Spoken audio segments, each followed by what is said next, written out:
Morning, studio. Welcome to the stream. How you been? Are you still working on any game projects?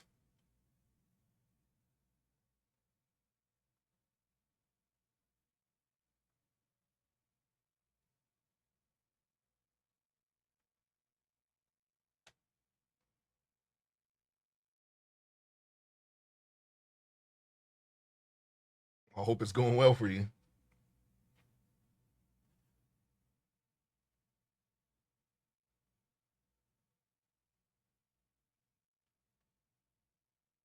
What kind of games are they?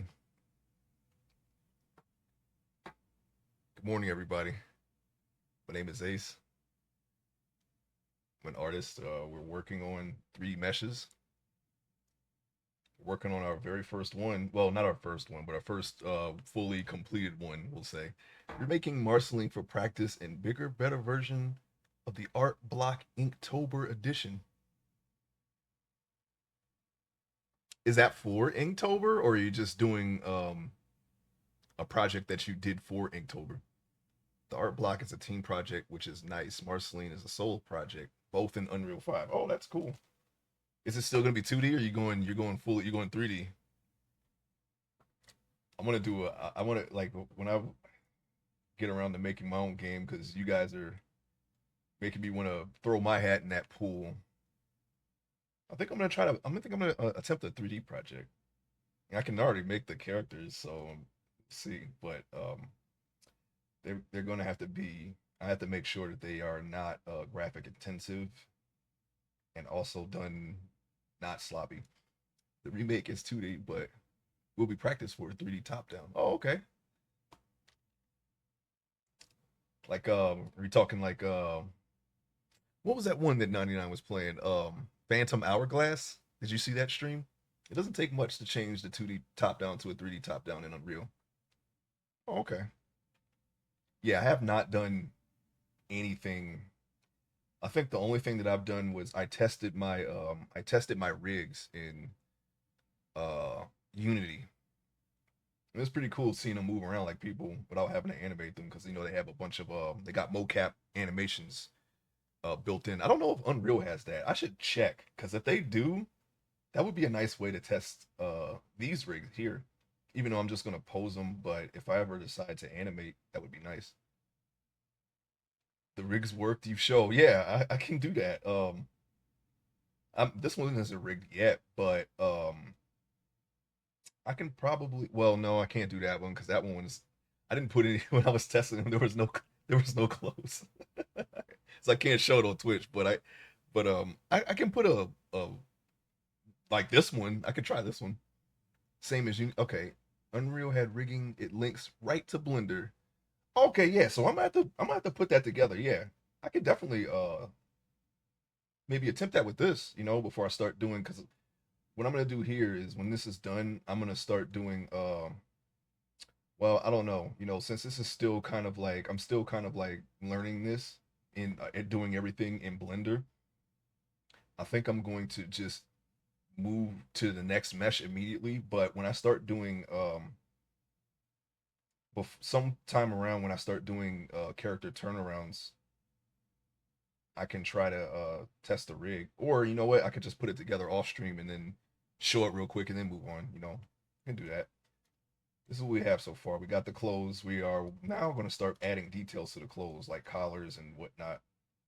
And he's going to have a little bit of equipment here and there. So we're going to get started. Yeah, I'm going to have to check that out. I'm definitely going to figure out how to do that so I can test the rigs. So I'll know ahead of time if I need to change anything. I'm going to start with the collar. As far as rigging, I tested a manual rig, but I have one.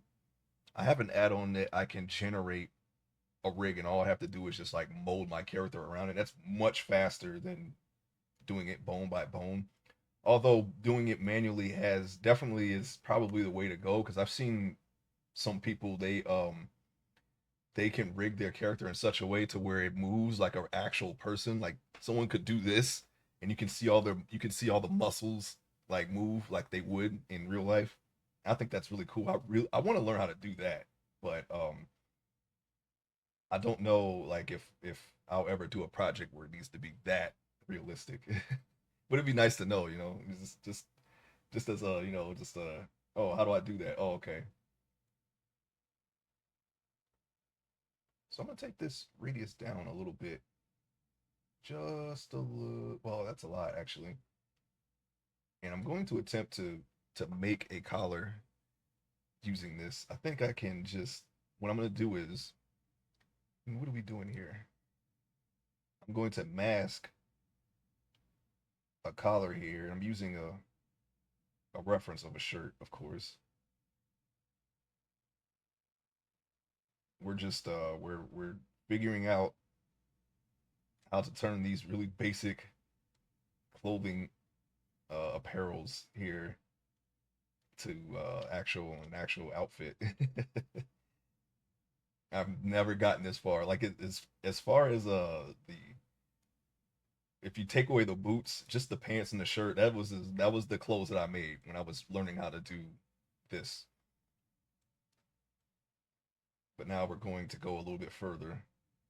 Now this is very low poly, so the mask is not going to be in in the shape that we need it to be in. But what I'm thinking is if I can extrude this uh this shape here that I'm making for the collar, that maybe we can mold it to what we need it to be.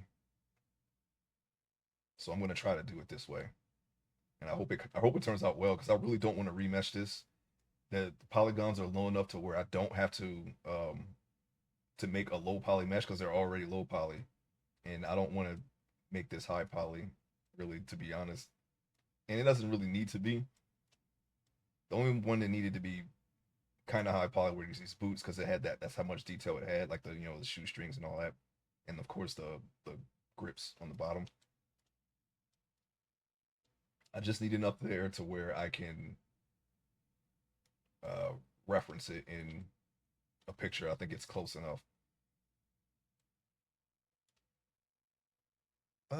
Let's see here. What do we got going? How about this? That looks a little better. I'm gonna do like two little triangle shapes here. One here. As you can see, it's looking real Nintendo 64. So we're gonna have our work cut out for us. And I'm going to make another triangle shape right here.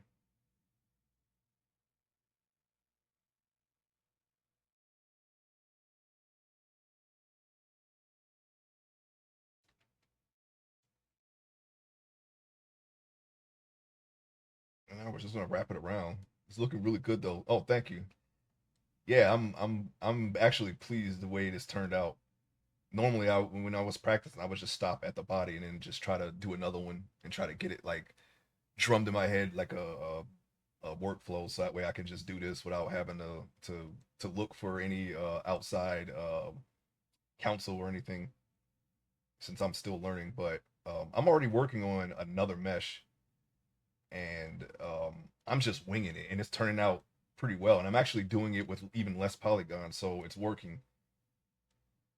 I'm retaining the information that I need to retain, and I don't have to follow anything anymore. So I'm happy about that. And I want to try to keep doing it, like keep up with the repetition, so that way you know I can just work even faster and probably hope and my it would be nice to at least be able to do a lot of this in one stream. I know I've broken this up into a lot of streams with just a few hours, but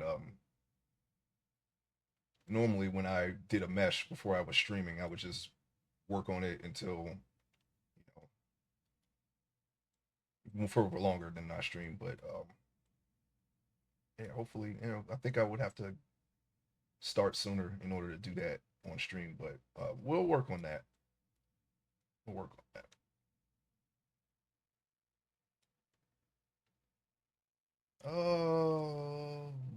Well, we can stretch it. It's not so bad. Uh, All right. Now I think we can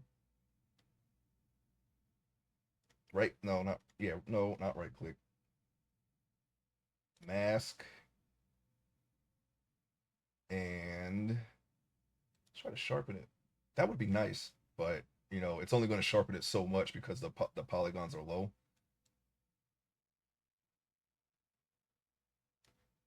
And then let's go back to mask and hit mask extract. And we want to uncheck this, extract this solid. Oh, whoa, no, that's not good at all. Look at that. we're gonna control Z that. All right, so we need to fill in some more because apparently we're not done yet.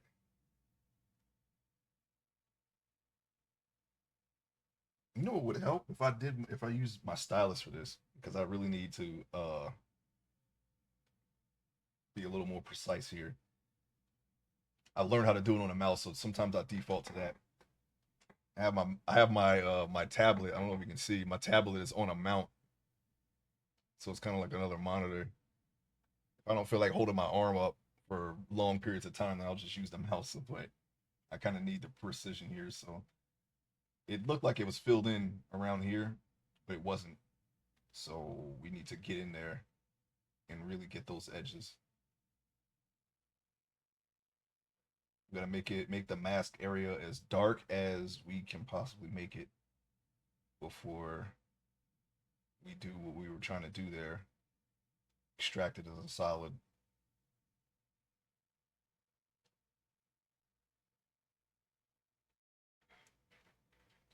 Okay, so I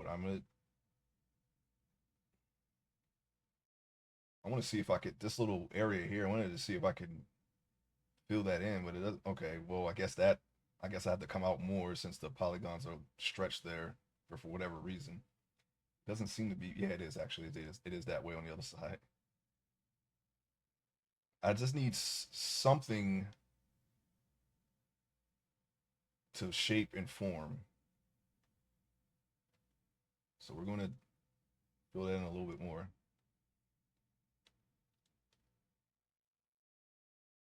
All right, let's sharpen it.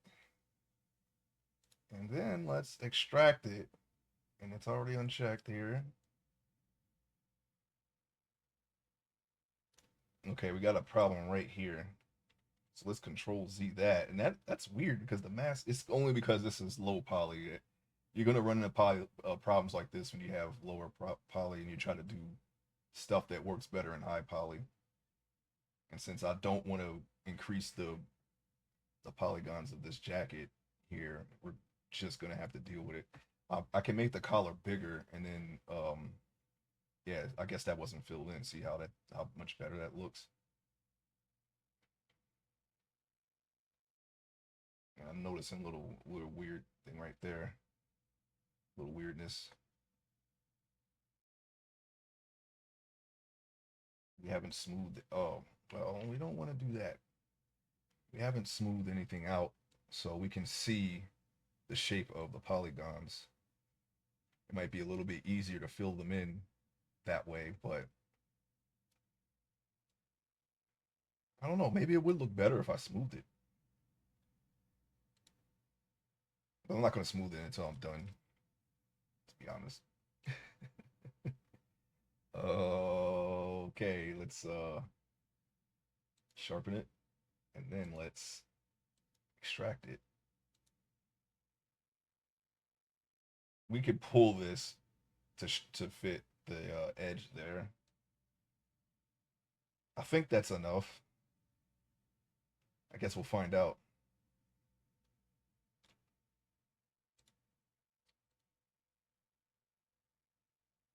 My original idea was to create a whole other mesh for the collar, and I guess we could still do that if we wanted, and then just merge it with this.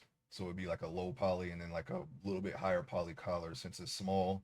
So you probably on paper you would need more detail for something small like that. But we'll try it this way. At least that's what I'm thinking. I'm thinking that's how it could be done and probably should, but we'll see. Might be able to do it this way too.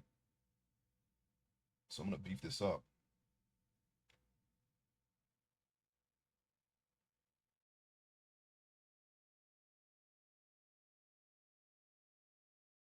It doesn't not look like a collar, but we're gonna try to we're gonna try to shape it to what we want. Okay. So if I pull this, yeah, we could probably do it this way.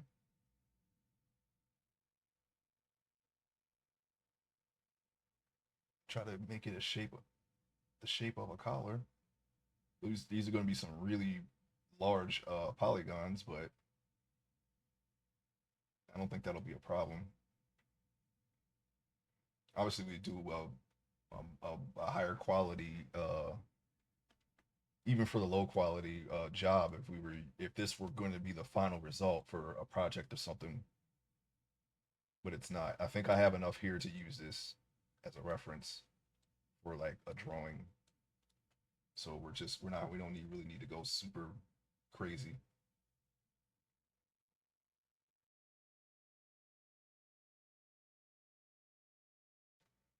How about that? Why don't we just do that?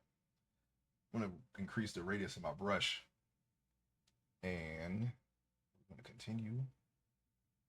We want to make sure that the collar is above or over, I would say, the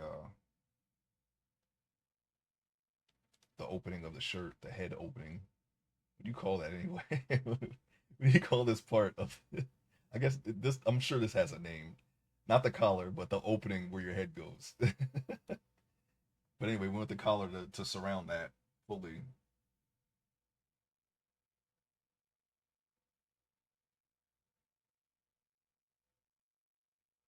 I'm not a clothes person. I'm not an expert on clothes. So I don't know what that's called. I don't make clothes for a living. I just wear them. You got sleeve. Okay, what do you call this part? Does this have its own part? Because if this is a sleeve, then what is this? This is the collar, right? That's a sleeve, but what is this part? What is the front part? Does it have a name? You got a pants leg, right? And then you got pockets, but what is this? What is this called? Looks like a really basic shirt now with the collar. We're gonna try to boost the or stretch out the collar in the back though.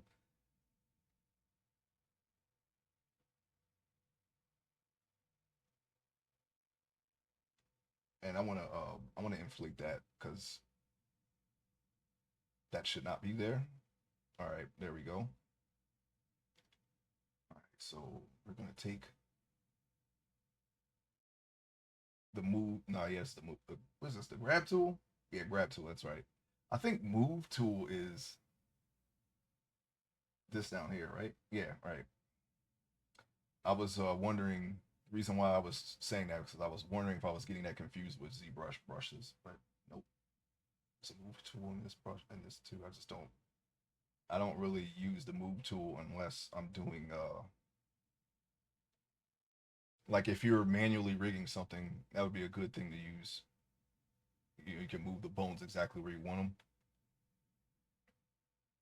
or I just press G, which I guess is move.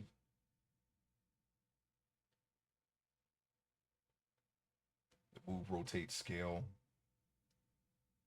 I use shortcuts for those. I think that's isn't this shortcut shift space bar. Okay, so maybe it's not. Maybe that is not the same brush. All right, so this right here, that shouldn't be there. We got to have the collar on the shirt, and I need to. I wonder if I need to actually connect it to the shirt. So what I'm gonna do is I'm gonna hold down and smooth this out so that way it kind of melts back down. Because when I inflated it, it kind of blew away from the shirt a little bit. So I'm gonna melt it down a little bit with the smooth. To oops, that was not smooth. Let me Control Z that. control shift. Okay, yeah, shift, and then we're going to try to make the collar look like it's touching, but without clipping into the shirt. That's the goal here.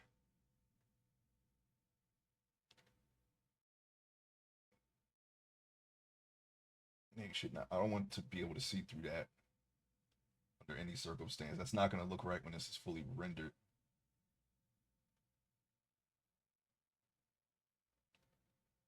Okay, what if I just took this and then just pushed it myself? Just do it myself. I have to deal with this myself. All right, just push this a little bit more.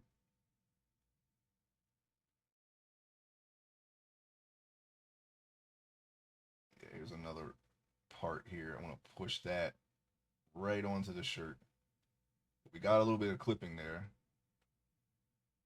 So we want to reverse some of what we just did to where it's just above. I could still see little spaces through there. So let's go to the side here and then just get to the end and then just push the end in a little bit.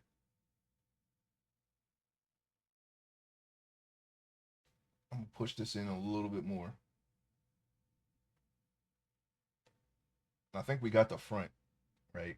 The basic shape for the front. So I'm doing little small things like that. We still need to increase the size of the back of the collar. I want to make sure that it actually looks like it's attached before I move on. And of course, we can always come back and make the little tweaks here and there. So I don't want to bog down the work flow too much working on this right now.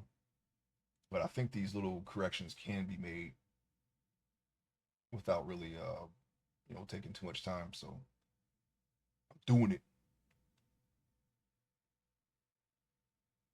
Yeah, that's what we want. We want it to be off the shirt, but you can't like it looks like it's connected. That's all we want right there. And here it's a little off. So we're going to push this using the correct brush, of course. It's about right here. Push that in.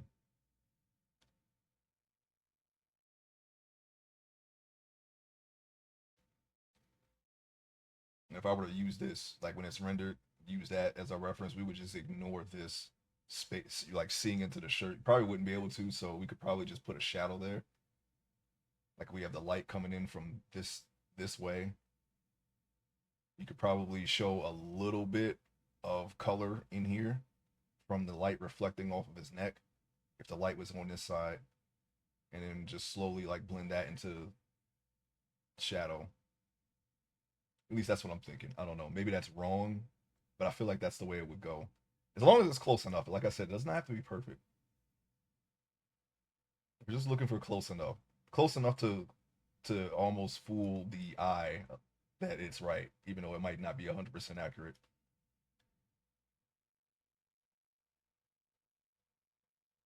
Trying not to be a perfectionist here because that's not going to help the productivity. We're just going to be trying to make everything perfect.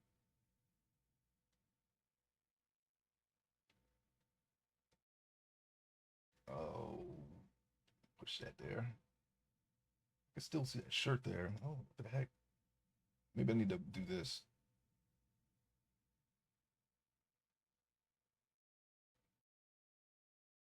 What? I feel like I'm not pushing it down. I'm pushing it back. So let me see if I can grab underneath the collar. Just give that a little tug down. This is what I should have done in the first place. See how easy that was? Uh, because we're still learning, okay? We're still learning.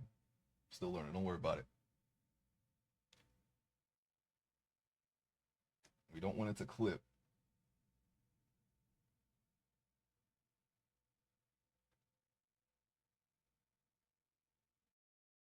Can I get my brush all the way up in there? All the way up underneath this little thing? This little tent? Can I just push that down like this? Why, yes. Yes, I can. All right, we got it. Oh, welcome, Dr. X Man. Good morning. Yeah, that's cool, man. Thank you. Scary games. What scary game you about to play before you go? I mean, if you have enough time to. I think the last scary game I played was, and I didn't finish this. I guess at this point, when I'm gonna start doing some playthroughs here and there, probably on the weekend. Not this weekend, but in the future. Uh, I have to finish Resident Evil 4, and I'm thinking about going back to um, State of Decay 2. Scary games playing Lethal, which is scary to the streamer I'm playing with. Trying to get them to play Phasmophobia. Oh, you know what? That looks very interesting.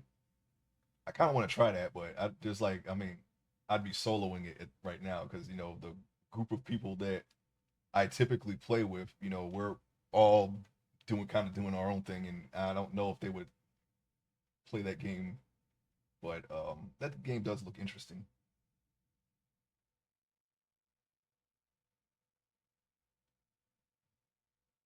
Pull that collar down. Are we on? We got symmetry, right? Because that should have. Okay, see, we got now. This is not. Maybe it's because we were looking at it from a different angle and we didn't see. I think we could, in theory, ignore some of the space here. It's not like we're going to draw this in a way where the collar. I mean, we could, right? I guess that would be more realistic.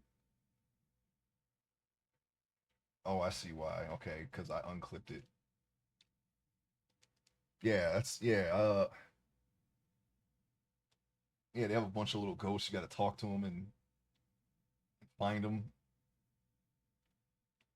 I like watching people play that. I think a lot of the people that we all follow in one way or another, they play that game. Like I know Lycan does. I know Lycan plays that game. Uh, well, actually, she might be the only one, or they. I'm not sure. I could have sworn it was someone else. It's a fun game for sure. I'm not a scary game guy, but it's funny to hear me scream. I do like scary games. I don't like. I mean, on one hand, like if I have to use the headset, it's not going to be good for me. But yeah, I'm not. Yeah, I like scary games. I kind of have an idea for a horror game, but I'm not well versed in horror. I don't know I don't know how to make a horror thing yet, but that'll be something that I keep on hand. That idea one day, if I ever get it to a point where I can just make a game, like it's okay.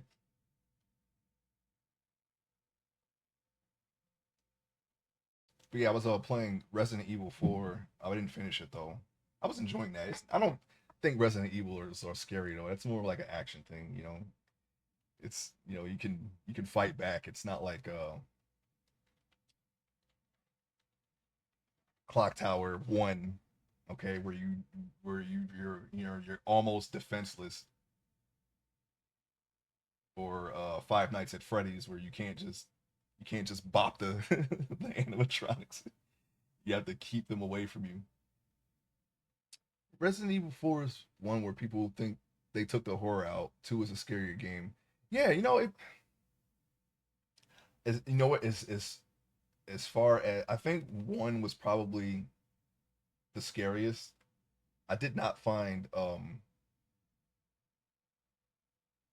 2 scary either, but 2 is my favorite, the original 2. I'm trying to think to a point where maybe some of the sequences where the liquor like would burst into the room kind of made me jump. Other than that, you're in action mode, right? And I guess it's the same thing with 1. It's like when you're playing 1 for the first time and you don't know anything, and then you go down that hallway and then the dogs burst through the window and then they're fast. That was kind of scary actually. And then and the rest of it is just like if you have like a problem with bugs because there's a lot of giant spiders in that game. So I mean, I guess they're in every game, but you know what I mean. And the fact that the kind of graphics kind of lend to the scariness because you can't really clearly see their form and their shape. It's just like you see that something is there, so that but the graphics are they're low poly enough to where it makes him look kind of scarier. I think now that we have a lot of realism in games that it kind of takes away from the horror aspect, and it's off putting to some people. I think I was talking to someone yesterday on their stream to where they don't mind cartoon violence, but it's off putting the more realistic the people are that's getting attacked or whatever. I kind of get that. I never really think of it that way, but that's kind of I guess that kind of bleeds into what I'm trying to say here.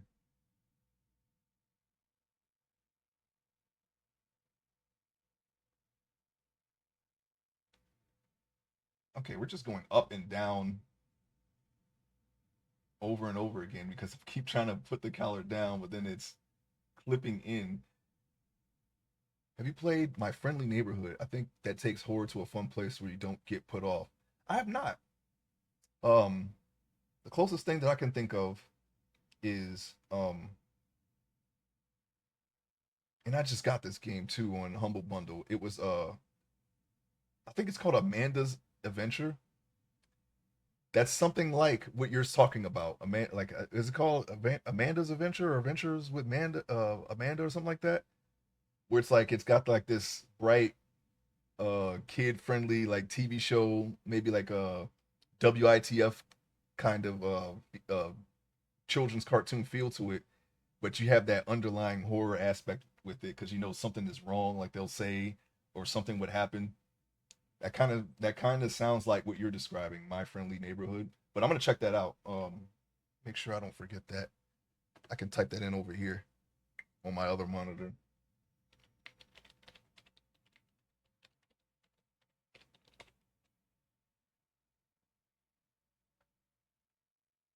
Oh yeah. I'm definitely gonna check this out. Yeah, I'm putting that on my wish list.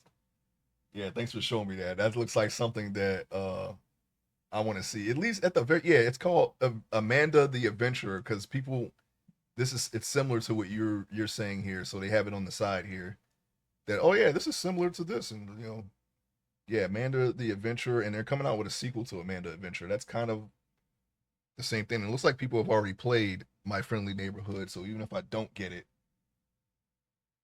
I can watch a playthrough. Most of the time, if it's good enough, I'll get it anyway, even though I saw a playthrough of it. That's what I did with the Five Nights at Freddy's games. I found them well, at the time, because now it's like they kind of rolled those into the ground a little bit, but at the time they were new. I was like, wow, this is very interesting, and I watched a playthrough of the first five or six, and then all of the fan games of the games, and I went and still got Five Nights at Freddy's 1 through 4. I watched someone play it and it plays like Resident Evil but shooting puppets. Oh, okay. That is not what I expected. Okay. Yeah, I'm gonna check that out. Okay, so what I'm gonna do is I'm gonna try to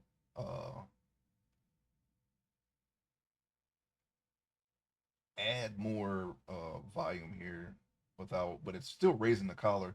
What if I go on the bottom and I add it to the bottom and try to bring the collar? No, it's going up. What the heck? It's still going up. Okay, so we're gonna get off this for now.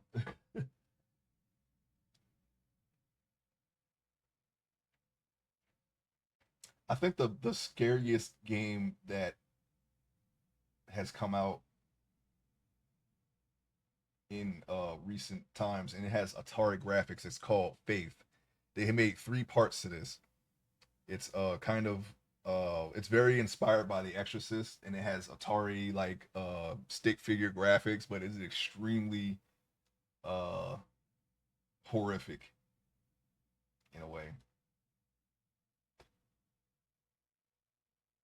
And I was like, wow, if they would if this would have come out like in 1982 when Atari was still around, well, when Atari games were still like the thing, they probably would have like made that adults only or something like that.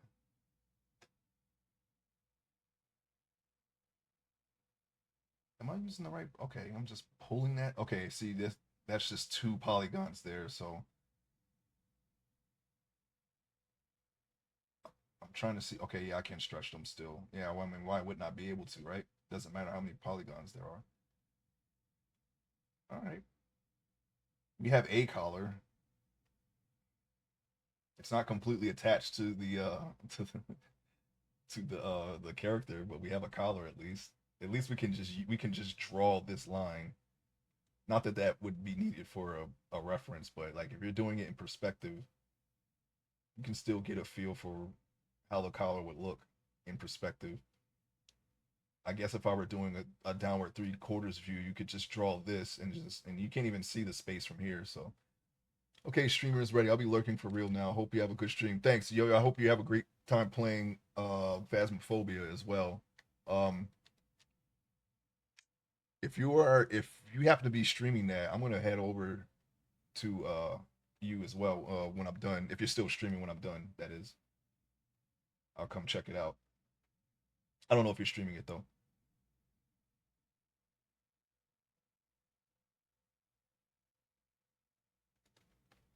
Oh yeah, yeah, Doctor X Man, of course, has been playing Red Dead right recently. If you like that game, why don't you check out Mr. Doctor X Man?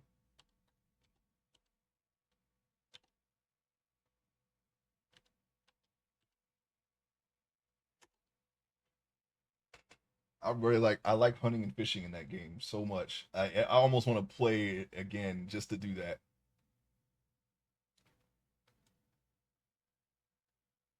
Or maybe fire up online and just do nothing but hunting and fishing, but then you got to worry about people.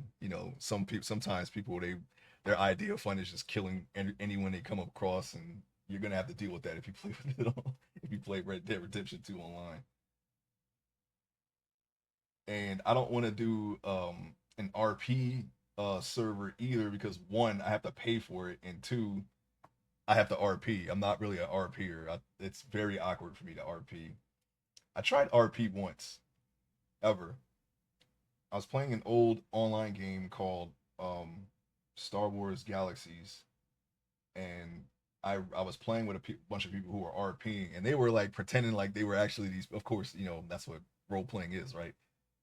And I'm just like some dude, like I made like a lizard alien dude that just I was just training combat medics or whatever, and everyone they came across was in character. It was like a bunch of people that were RPing with each other, and I just happened to be there, and they were just all in character. I'm just standing there awkwardly, like I don't know what to say. So I just said a random movie quote, and they all started laughing. I was like, I'm not good at this at all.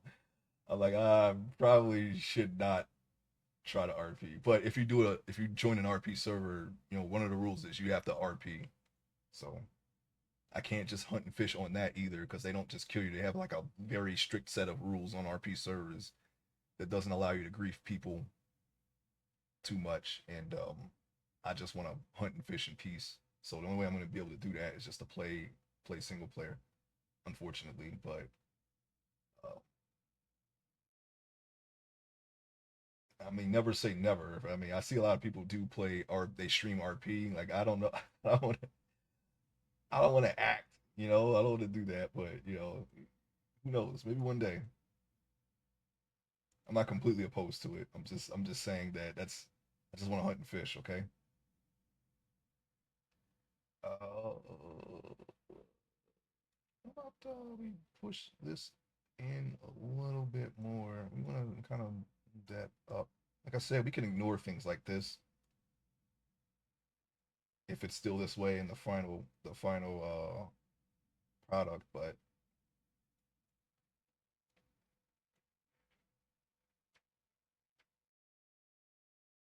we want to try to do the best that we can in practice, because one day these meshes will be the final result, and we don't want to take too many shortcuts. Have a good grasp of how to make decent looking meshes that can be used as is. So I'm just trying to minimize all the mistakes just for that reason alone. Just a little bit. That's all I want.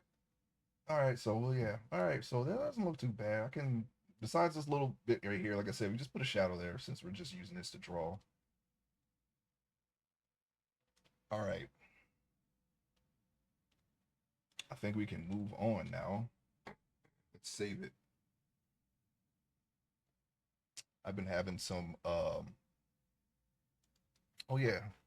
I don't know why they give the streamer a cooldown for shout outs. I actually types shout outs. I want to get used to doing this because I appreciate you all coming in to my stream. And if you happen to be streamers as well, I have no problem shouting you out.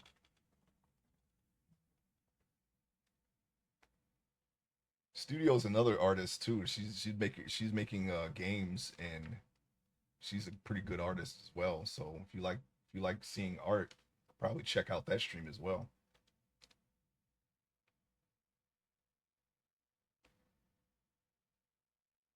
At least the games.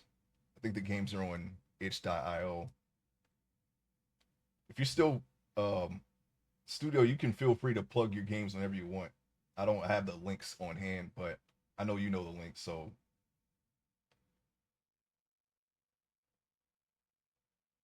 you have you it's perfectly fine to do that. I follow a couple of game creators. It's kind of making me want to try it too, but right now I just want to stay focused on my webcomic.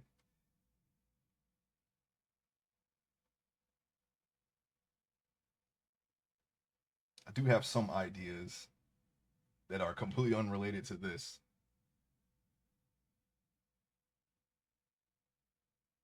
Oh yeah, it'd be nice to get some kind of feel on how what to do and how to do it. Small project or game jam. Yeah, the only thing is I could only do art for it right now. I don't know like the whole the programming side of it. But you know what? I kind of do want to do adventure game, but like in the style of maybe like a point and click, like adventure game studio. Isn't that where you use adventure game studio? You used it, adventure game studio. Which one was it? I have it actually have it bookmarked. Hold on, see if I can find it real quick.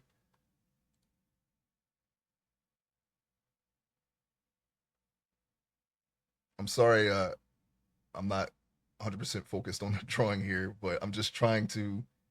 We're taking little miniature mental breaks here. GB Studio, that's what it was. Yeah, I have it. Yeah, I bookmarked it when you told me when I was watching your stream. Okay, GB Studio. Yeah, yeah. Check out that game,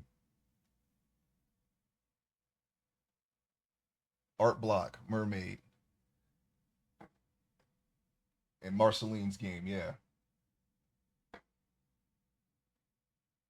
but yeah, I see a couple of people there.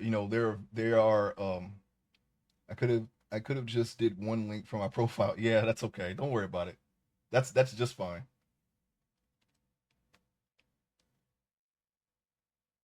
But yeah, yeah, I was looking at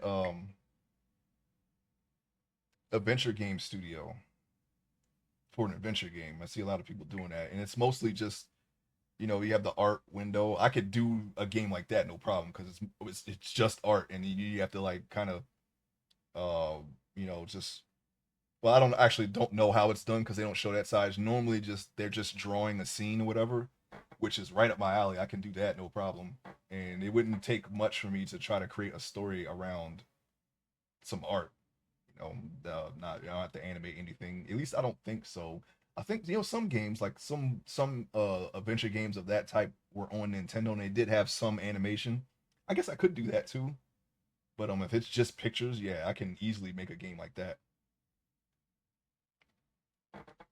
All right, so we're gonna have a little scene here. I want to see if I can kind of beef this up, but it doesn't look like it's working. I don't think anything is happening, to be honest. So what I'm gonna do instead is we're gonna use the draw sharp brush.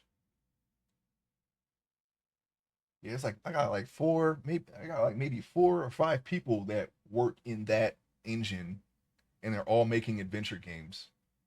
Like every single one of them, and one of them is, I think it's about that, one or two of them are about to come out.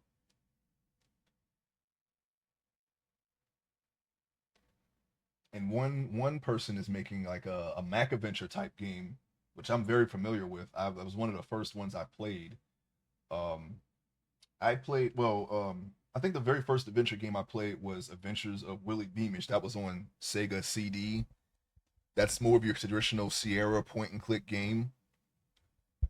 Okay, and then the second one was Deja Vu, and that's more along the lines of what I'm talking about right now. With I'll have to compare it to the flexibility in Unreal Engine 5. It looks smaller. Oh yeah, yeah, yeah. I don't think well, I don't know how big a venture game like that could possibly be.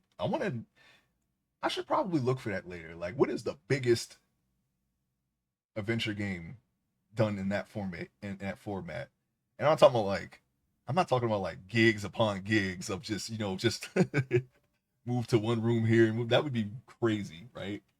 But I wonder how far did someone actually take that concept? You know what? That's a question for people who know more about those that types of games than I do. I think the next time they stream, I'm gonna ask them that. Yes, keep me posted. Do you have a games and dev chat in your Discord yet? Not yet. I'm thinking, my Discord is made that Discord is mainly for reference for my comic, but I will make another Discord just for this channel. And I'm most likely gonna post whatever I do in both channels anyway. So I don't know. Maybe I should just stick to one Discord. I don't know yet. I'm still trying to put the finishing touches on the drawing that I made so I can post that. But yeah, I'm a little behind on the Discord section of that. But yeah, eventually, yes, I will have that set up when I get a chance to do it. When I finally get around to doing that, I've been really neglecting my Discord, but we will fix it. We will fix it. But I wanted a Discord for just the all the stuff for the webcomic. So if I can find a reference quickly without having to even go into my computer, I could just go on Discord and just look at that and just kind of like have it all side by side and everything. And but we'll see.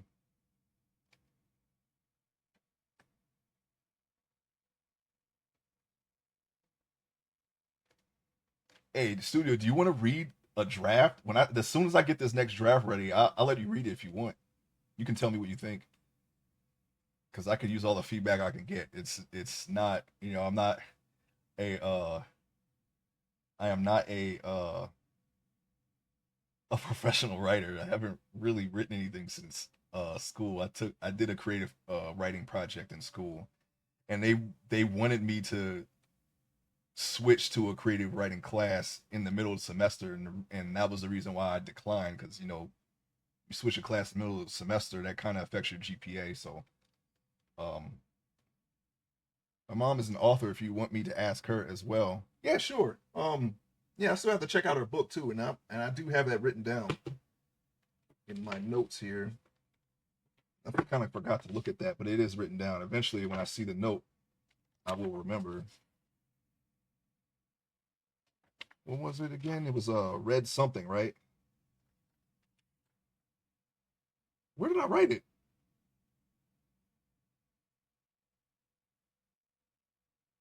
It's around here somewhere.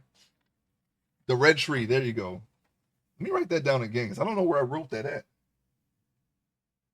I'm gonna remember it. It's in the chat. I'm gonna get that name. Here we go. I got my pen. Sorry, I keep track of so much stuff that it's hard now. Especially I'm actually I'm rearranging the events of one of the acts in my story, and it's taking up all my mental capacity. Okay, that's on page 1 now.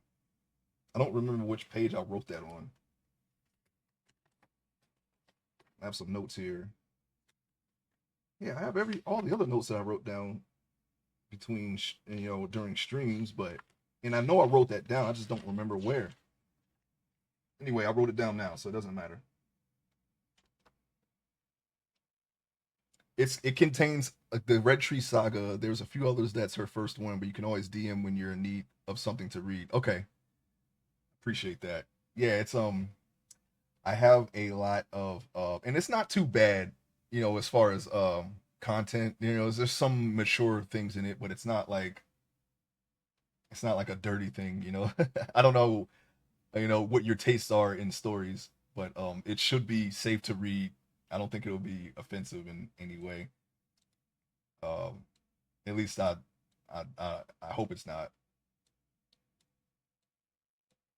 safe to read. Yeah, you never know. Some people are not they don't really like a certain things past a certain point. And as far as the art is concerned, I'm going to try to not make it as graphic. There are some violence scenes in them, and maybe a little bit of mature themes and things like that, but it's not like a gore fest. Or whatever. I don't know. I mean, like I said, I have a very I don't know, like I have of course I have my limits as well, but I have a wide range of things that I would not really mind too much. I guess, well, I'm okay. How about this? If you do you like Game of Thrones? It's not as graphic as that, okay? Like I'm okay with seeing things like that, but what I'm trying to do, this particular story is not that far. It's not. It doesn't take it that far. Never seen it. Wasn't allowed to because I was too young. Okay, fair enough. Okay, what is the most mature thing that you like? I read smut, so I'll think. Okay, no problem. All right, say no more. I, I didn't want to just open with, hey, hey, hey, do you read smut? I didn't want to just open with that. That's weird, right? That looked weird, right? So I didn't want to do that. Um, if it's good enough, I don't mind things like that. But if it's just that and nothing but I don't know, I kind of get disinterested. If you have a good story behind all that, all the cheesecake and all that, then okay, no problem. Totally cool.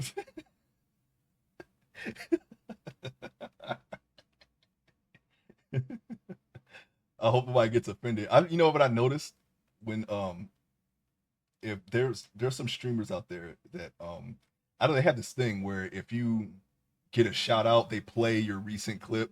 That's the first thing they're going to see is that, and I'm not even going to explain it. So whatever. not even, not even going to explain myself.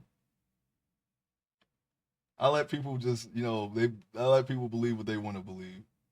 I'm not embarrassed about things like that. If you don't know the context, then that's just on you. Can I please make a scene? Are we there? Oh, you know what it is? You know why I can't affect the shirt? Because the shirt is not selected.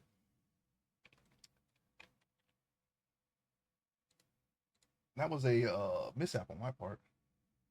Let's see. Shirt.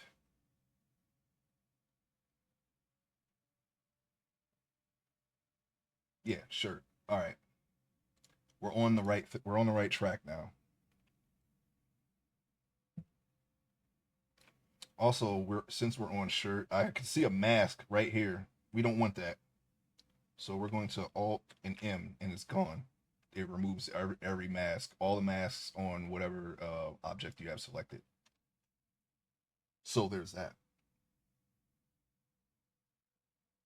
Yeah, I found that out because somebody did a random clip, and I don't know why they did it. Somebody did a random clip of my stream, and then when I got a shout out in somebody else's stream, and that clip played, and I'm like, why was this a clip? And I just went and deleted it. It was like I didn't understand the clip. It was just like in the middle of a conversation that I was having with somebody in the chat. I don't even remember what I was talking about, but it was a very strange clip, so I got rid of it.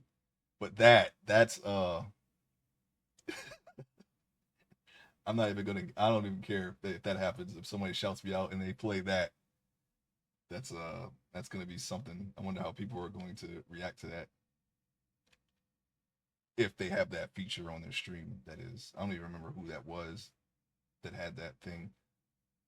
Okay, so we should have a wait. This isn't exact. Well, it's not exactly. This seam should be a little bit further over here, I think. So what if I did? Oop. Okay, now let's hold down Control so we can pop it out instead of push it in and see if we can get a seam going here. Like I said, it's low poly, so we're going to be very limited in what we can do.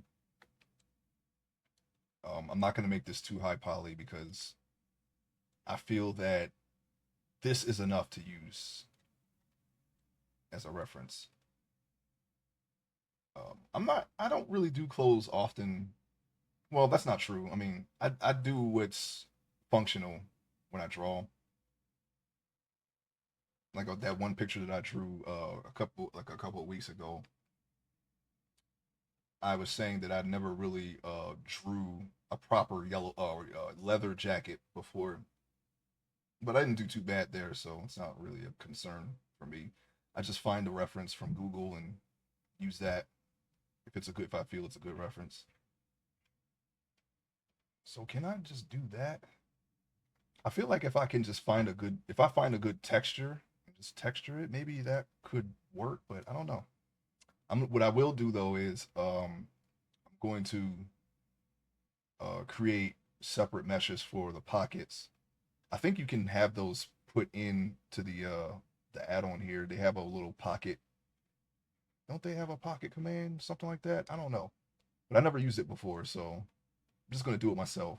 We just need two front pockets here, and honestly, all the rest of the pockets that I would put are covered by the shirt, so we're just gonna skip that for now. I mean, I'm pretty sure I can just make a pocket like like like your your typical pocket that goes right here. Just make a little curved slot here, and of course the pants seam in the front and the back pockets.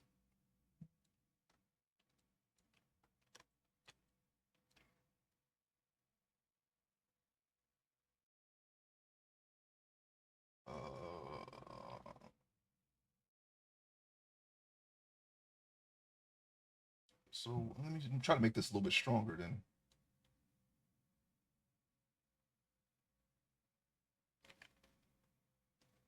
Well, that's very strong actually. It might be a little too strong, but what I can do is let me fold this over.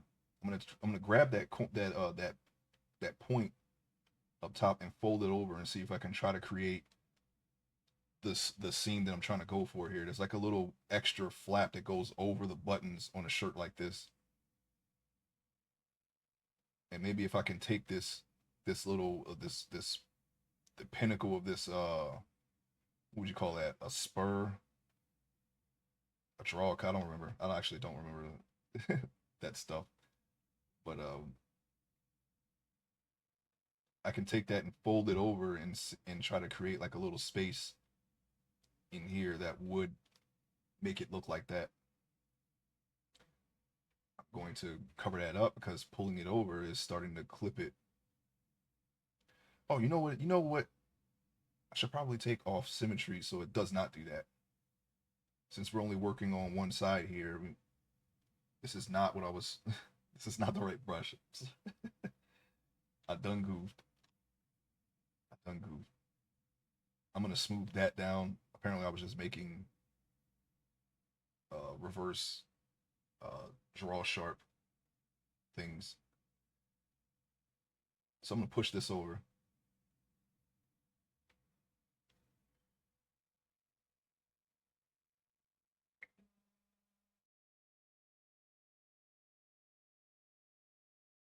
I mean, it serves the purpose. I think.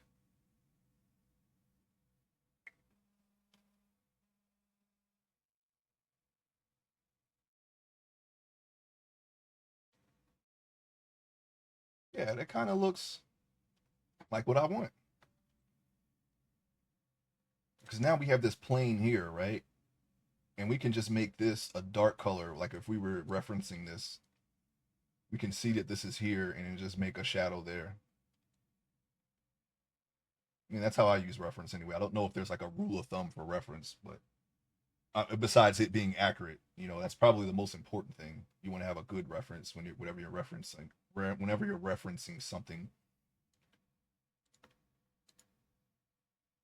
Just learning as we go, okay?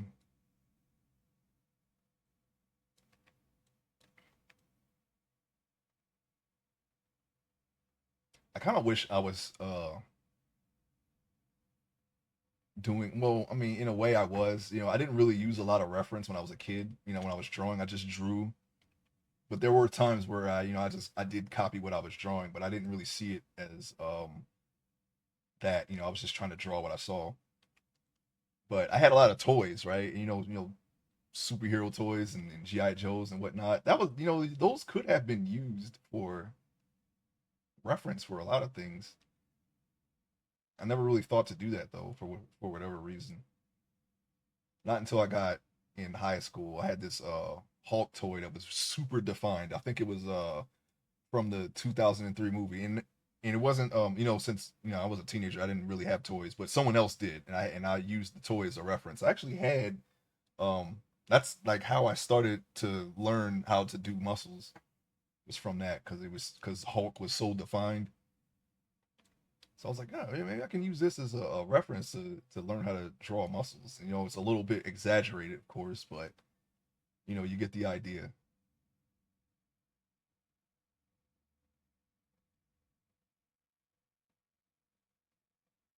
Okay, we are moving along here. I think what I want to do is I want to try to create the load bearing equipment that he's going to have here. It would be like a strap, a belt around that strap, and then like a little pad here, and a strap that goes in the middle. I think it's not something that I probably need a reference for that, and I did not grab one, but I can at least start the I can start the basic shapes of it. So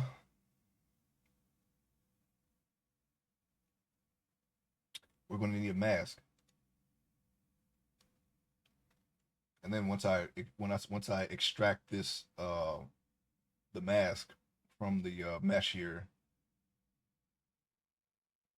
we can start making it look like the shirt is formed around the straps that we're going to make. That's my next mission here. I think for this though, I'm going to use the box tool. Whoa, that does not look great, but we're going to go with it because, like I said, this is low poly, so it's going to look like that. And plus, we can shape it. Yeah, that's all. Yeah, that's perfect. That's all the way around, exactly the way we want it. Not like this, but the very least, we have something going all the way all the way around. I think we can make the belt first, tighten the belt, and then make the shirt puff around the belt, and then make the straps. That's what I think we can do. So let's try that. Let's try to sharpen the mask, which really doesn't look like it helped at all, did it? But we're just gonna hit sharpen. We're just gonna hit sharpen anyway. Then we're gonna mask extract as a solid. Oh no, this is not the way.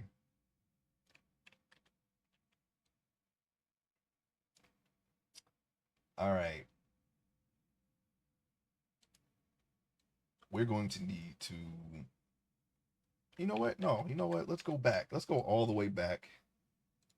What I'm gonna do is we're gonna select the box extract thing again, tool again, and we're gonna make the belt wider, and then we'll just shrink it. The goal here is to get a rectangular, circular shape around this body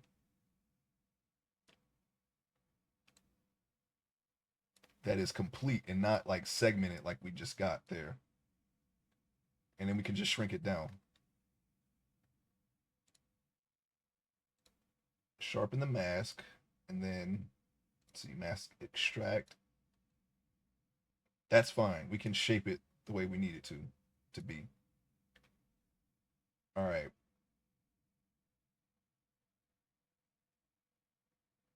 Now that we're there, we're going to go sculpt mode and then inflate. Inflate will work.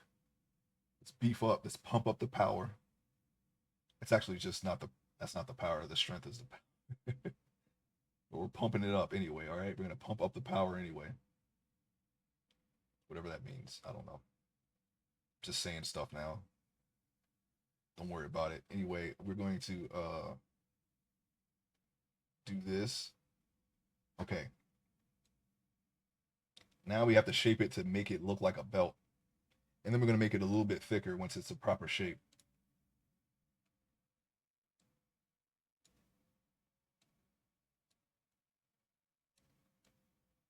So we're going to make this as straight as possible. I mean, it was kind of the idea using a box extract or a box mask. If we had made a high poly shirt like we probably should have, then this would be, that would have been completely straight because we would have had the polygons to make it completely straight. But since this is already low poly, and as I keep saying, that's all we really need, and it skips the step of us making a high poly and a low poly mesh. We could just do it in low poly. We don't need it to be super detailed. The only detail I think we might need are like pouches. We can probably make some pouches and make those high poly, but like I said, we'll see. It might just be we might be able to just get away with basic shapes. I'm pretty sure I can draw a pouch. I've drawn many pouches before. I think one of the first X-Men characters that I've heard of or discovered where it was Cable and then Wolverine. You know, a lot of people's first was probably Wolverine or Spider-Man, you know, or something like that. And actually, for me, it was, you know, Marvel in general. Yeah, I saw Spider-Man was like the first one that I knew of, besides Superman and Batman. That's DC, of course, but we're talking about Marvel here because we're on the subject of pouches, and Cable was like Mr. Pouch. But as far as mutants and X-Men are concerned, Cable was the first one that I heard of. One of my family members had a X-Force comic book, and that's how I discovered that character. So I read that comic book. I was like, oh, I think at the time I didn't know which one was Cable, but I know he was in that in that story, and I already had some reading skill. I was actually very young, but since you know my I got read to, and I was able to pick up some words.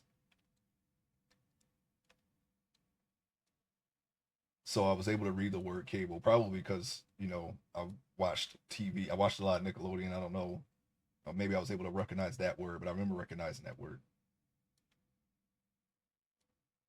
I actually don't know. Maybe I did. Maybe I was already learning how to read, and that I could read it a little bit, but I don't know. It's so long ago. I can barely remember, but I do remember that Cable was the first mutant, and his design is mostly pouches. Like he has pouches around pretty much everywhere on his body, and he has like giant weapons, and he's got a glowing eye. I thought that was pretty cool. Like, oh yeah, look at this guy.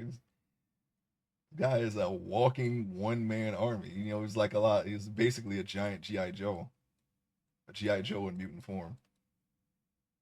And I think I had a lot of those. So, yeah, all right. So we got something like a belt here. We're gonna keep going though. We want to make this a little bit more straight.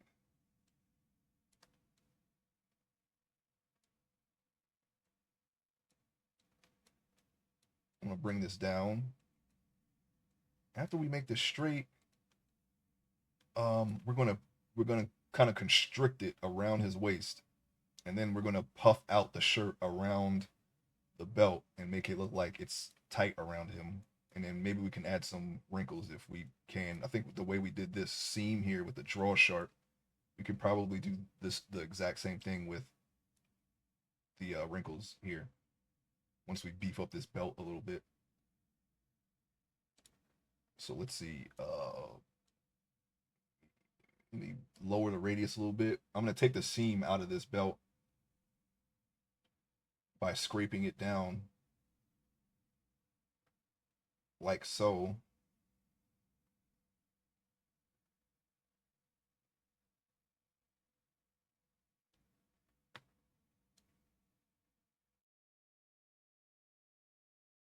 And I'm just checking out the area here around his waist. It's very bumpy, but like I said, we're going to, the maybe the bottom could be straighter, right? But the top, we're gonna billow the shirt or over the top. I guess that's not really the right word, right? Well, I'm gonna say it anyway. We're gonna billow the shirt over the top of the belt, so we won't have to worry about the shape of the top too much, but the bottom won't be covered by anything other than the pouches that we're gonna add later. So we could probably make the bottom much straighter than the top. You know what would help is maybe we should increase the radius so that way. Let's see if that helps. No, not really. It moves a little bit more than we need. It's kind of hard to make something straight with the brush that large, so we're gonna take it down a little bit.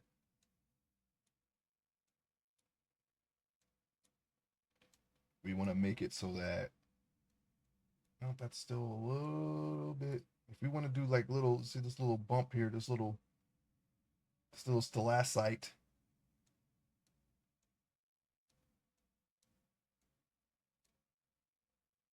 We can straighten that. So let's try to straighten it.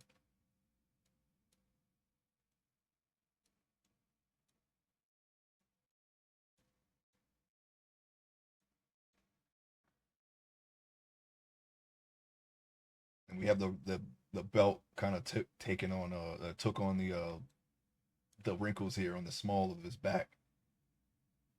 So we can sand that down before we beef it up. It's probably going to clip though, but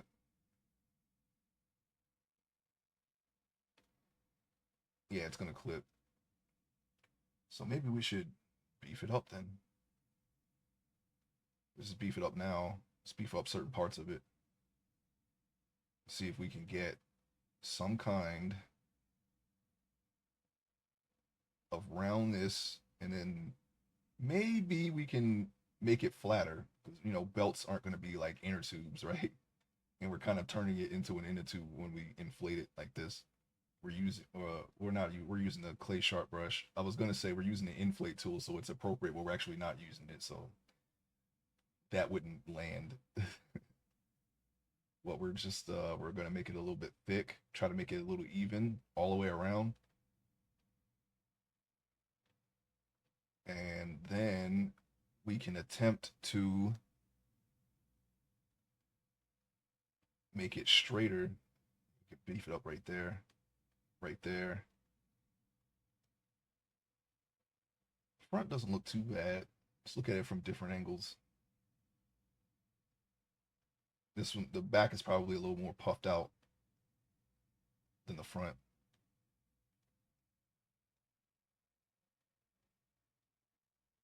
But as always, I mean, I'm gonna try to do the best that I can. But as far as the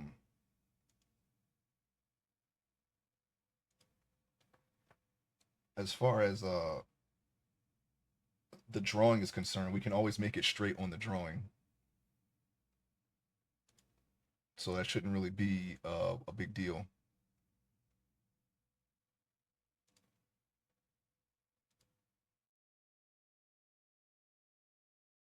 But we will be continuing.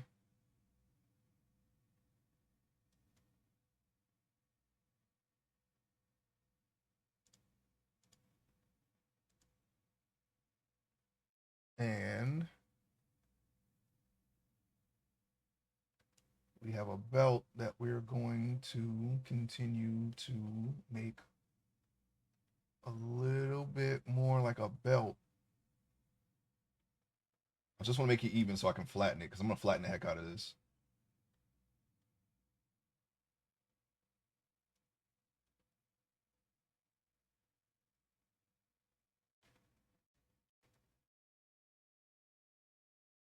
All right, maybe we can try to flatten it now. Is it actually work? Well, I can kind of see. I can see little minute changes, but I don't. I don't know if how far we're going to be able to get with this. I think when we constrict it and put the pouches over it, it won't be so noticeable that it's not completely straight.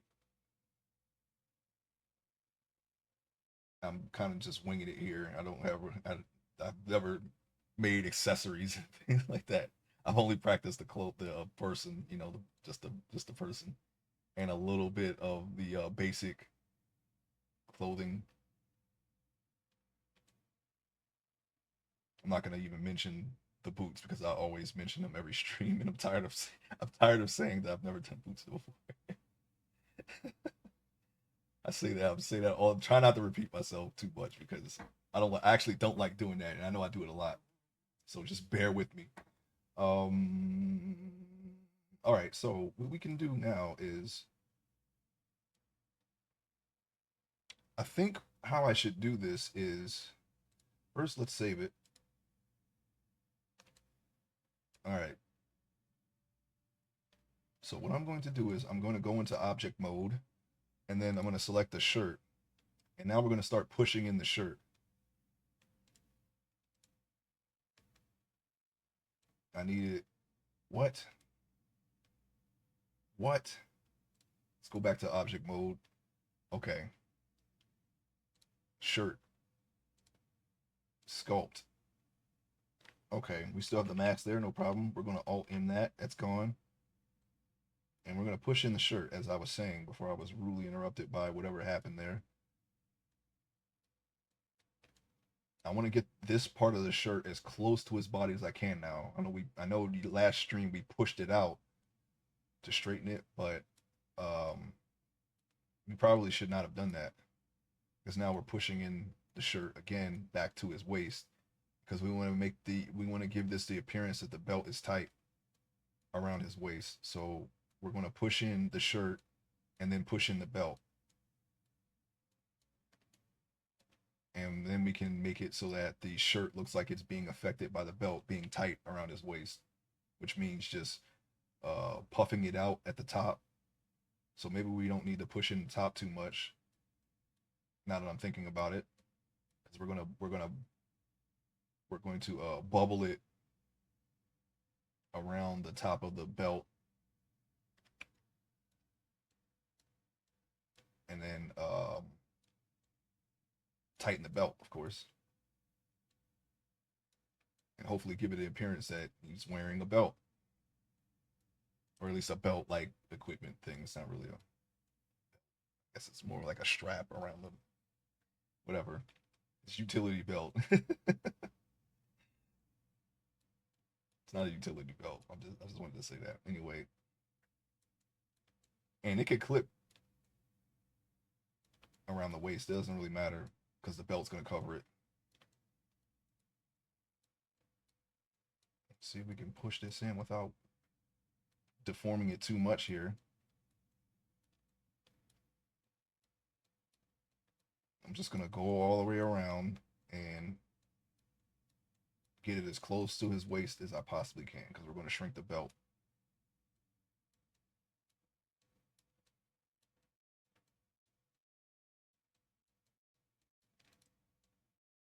Let's go around. Okay, it looks like it's clipping right there, so we can stop. I'm gonna bring it out though because I can see that. Okay, it's starting to clip there. I'll leave that. I'm just gonna push it until I see clipping and then stop. Instead of doing these little micro adjustments all the way around.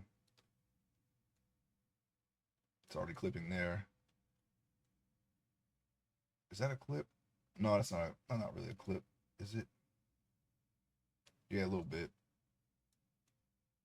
All right, whatever. We're gonna leave that.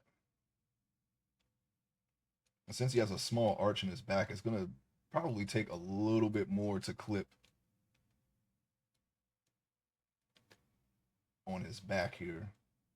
Since there's an arch, there's a bit of an arch there, so we can probably go a little bit further than normal. And I just need to see where the limit is. I'm still not seeing any clipping, so I know his back doesn't arch that much, but I think he has the most room in the back because of this. I made the back of the shirt align with this. And we can still puff it out, but it's going to stop puffing at the top of the belt because the belt is supposed to be tight. So we're going to do that.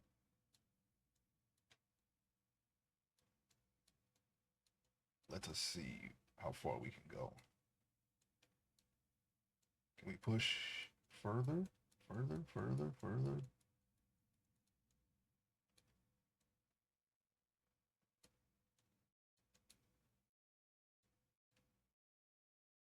We don't have to push in the top because, like I said, we're going to take it over the belt, but I'm just trying to see how far I can go here. It looks like I can just keep going. Yeah, that's a little too far right there. Okay. You have to remember to look at it from different angles.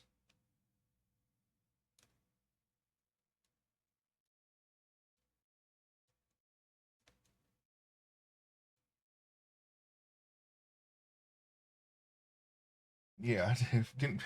I mean, I know I've mentioned his waist being kind of skinny before, but I didn't realize it was like this. Now that I'm trying to make it so that it's tight around his waist. Man, I have a lot of space back here. That's okay though. We're going to go to object mode and we're going to select the belt and then go back into sculpt mode. Wait, no. We can stay in object mode and then just scale it.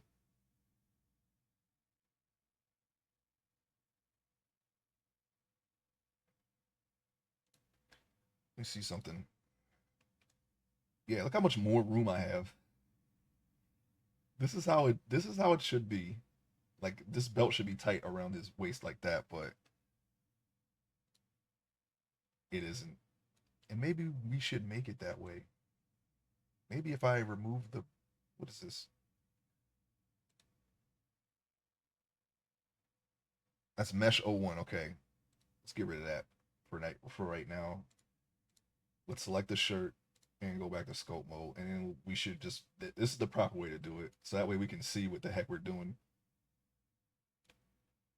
I don't know why I did it that way. I'm sorry.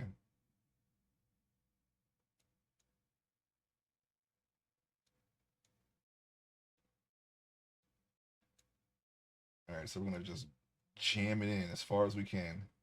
There we go. That's where it stops.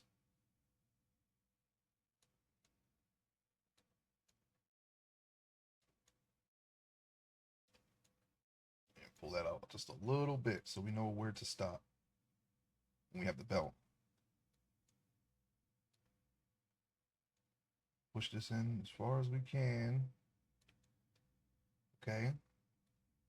Keep going. This? No, not like that. Oh, oh. Got a little hiccup there. Don't you think about it. You just do it.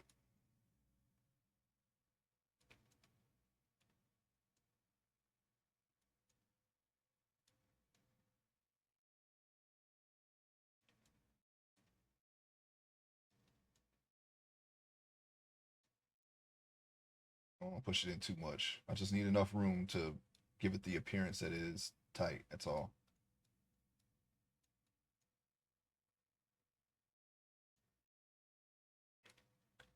All right, mesh 01.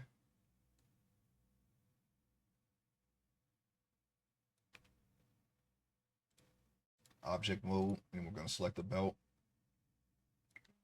Okay, the first thing we can do, I think, is move it.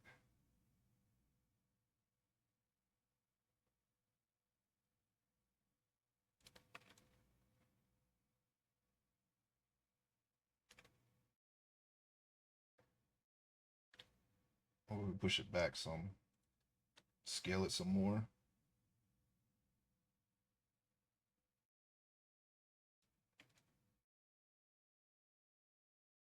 Hmm. I don't want the belt to clip into the shirt now, so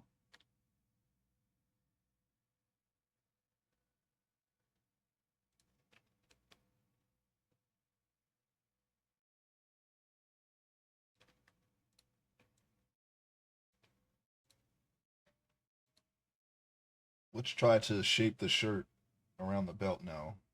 See if that helps a little bit. We already are on the grab tool, so let's take the radius down a little bit and then start pulling it out over the shirt, and then eventually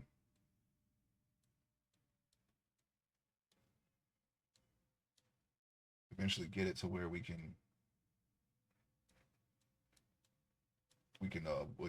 make it like kind of sag over just a little bit.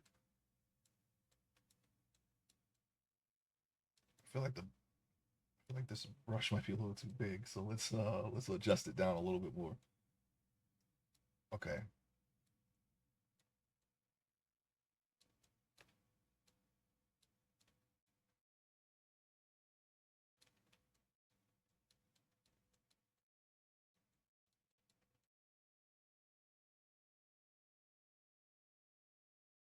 Yeah, I guess that's okay. It's a little polygonal because it's very low poly, but we're gonna keep going. We're gonna keep going.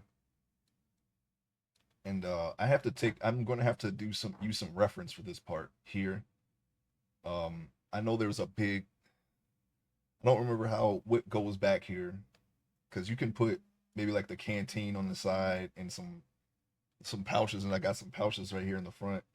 You have two pouches here, and you got a canteen on this side, and but I don't remember if I don't know if they carry anything in the back here, so I got to check that.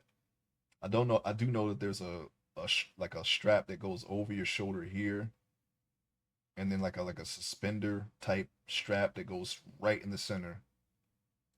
But if you ever play Metal Gear Solid 4, he uses the same, or not 4, Metal Gear Solid 3, he uses the same equipment, the same load bearing equipment on Snake. He uses the same type of load bearing equipment on him, and he has a big pouch in the back here. And I keep thinking of that when I think of the equipment that they used in this era, and I want to make sure that that's just the thing that they put on him and not something that everyone did. If you get what I'm saying here, I don't want to copy that. I want to make it, kind of, accurate to what they were doing, what they were wearing at that time period, because that is the time period that the story starts in. So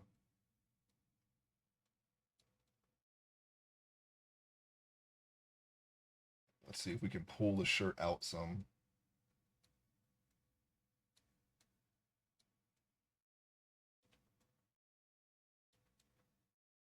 It's a little polygonal in the back, but that's okay.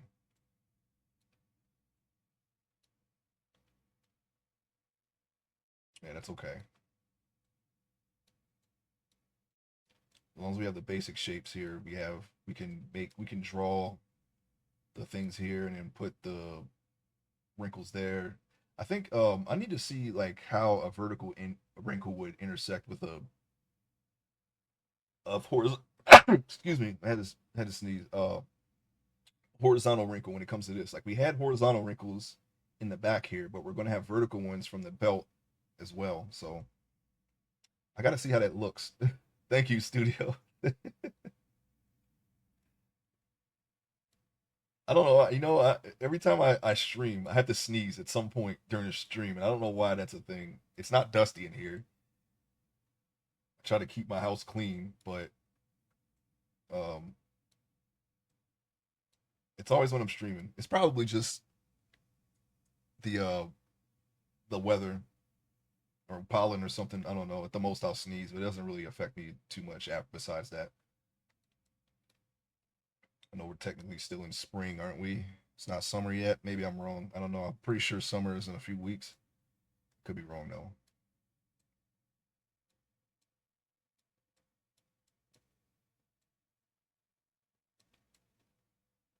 All right, so we're getting there. I'm okay with this so far. I mean, it's the best it can be at this with this level of polygon. So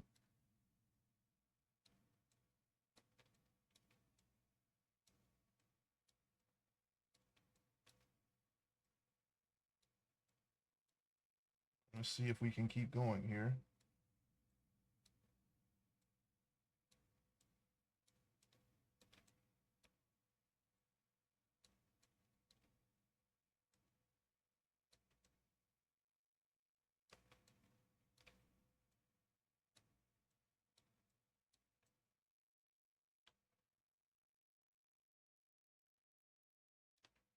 All right, what I'm gonna do is I'm gonna pull this down because this is actually clipping.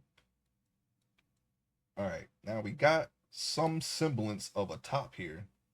Now we're going to have to take this down further when we put the straps in. I think we'll have some time to start that today. Right now I'm just going to focus on the belt and try to get the belt right. Because at the very least we can just have them wear a belt. If we don't get the tops going, we could just do this and then just draw the straps on if if a character needs straps. I don't know the types of load bearing equipment that existed back then in the 70s. I'm pretty sure it's uniform for everyone because you that's one of the things that you're not going to really see is people with different kinds of uniforms in the same military. Usually they all wear the same thing. They all have the same equipment. Wait, what is this? Why are we? Oh, thank goodness. Okay, we had a little. I don't know why it's just doing this. We have very low polygons here, so I don't know. Maybe we're getting a Windows update or something like that because it shouldn't be lagging. It's not really lagging, but it just hung right there for a second. Okay, now we can puff out the bottom because the bottom will be affected by the tight belt as well. I'm gonna increase my brush size here and then just try to puff it out some without clipping into the belt.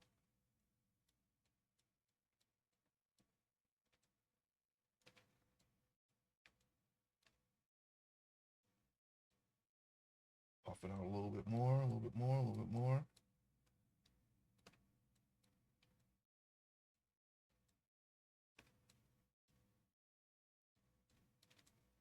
You know what? We're gonna look at it from a top-down view a little bit here, so we can get that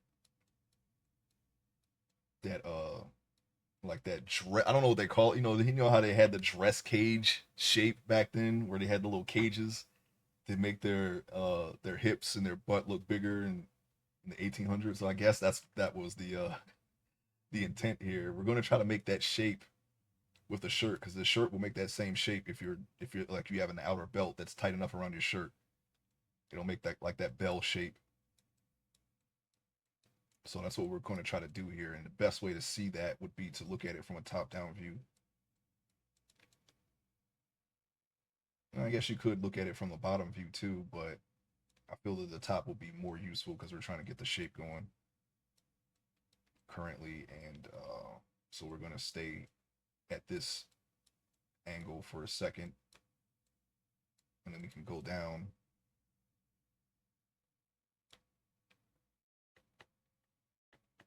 I'm just doing this because I just felt it hang for a second. I don't know why it's doing that. Yeah, see, yeah, I don't get it. Something else is making that happen. I don't have anything running besides my browser because I was looking at what was it again? My friendly neighborhood. All right, enough about that. Yeah, we got something going here. We could probably leave it like this. It doesn't have to be. People don't wear these super tight. You have to kind of tighten them with straps. The straps are on the outside of the belt. Hey, Wizard Black Mage, welcome to the stream. Yeah, it is a Centaurs. Yeah, this is what we're working on. We're working on the low poly version of this character that I'm creating. I'm making a web comic, and I'm making my characters in 3D to use them as reference. So to keep the art consistent, throughout the pages. I've already written an entire volume. I started doing that a couple of years ago. Reduce those polys. Yeah, we got it. So I can when I render them, it won't be too. Even though I've kind of built this computer for rendering, I want to still try to work on the low end here, so it doesn't take too long to render. I haven't smoothed it out yet, so that's why it still looks polygonal. But right now we're working on the first character that appears in the story. At this point, it's 1972 in Cambodia. So this guy is wearing a Vietnam War era military uniform, and we're trying to create that. I'm not. I've practiced a lot with bodies, but I'm not too good with clothes. We're kind of going. We're learning as we go here. And you see there's a clear difference here. The boots are pretty much high poly because they had to be, but I'm gonna have to make a low poly version of those two and just bake the details on. For now, we're working on this belt, and we need 2 straps on either side, and then this little I guess this kind of like this shoulder strap that kind of connects the 2 in the back, and then one in the middle. Right now, we're working on the belt and trying to get the uh the shirt to kind of puff out a little bit from the tightness of the belt. So we're just pulling it out here and trying to make it look more like a belt a little bit. Pull that out some. It's the only way to learn. Yeah. Yeah, I said I learned how to do it in ZBrush, and sculpting. Yeah, I moved my whole workflow into Blender, and it's kind of like learning over again. So we are doing that, and it's like all these programs, they're all completely different. I was looking at 3D Coat. That's its own thing. Uh, Character Creator, that's a whole other thing. And I almost went with that because that would have been the easiest way to do it. But they have like some kind of weird clause in their license that anything you create in that program, you kind of don't have the rights to do certain things with the things that you create in that program. So I just decided not to use that at all. If I were to commission or be commissioned by someone, I wouldn't be able to use that program. So, which is unfortunate because that's more like a really beefed up, enhanced version of like a character creator in a video game. You know how you had sliders, you can just have a person, you kind of make whatever you want your character to look with sliders and whatnot.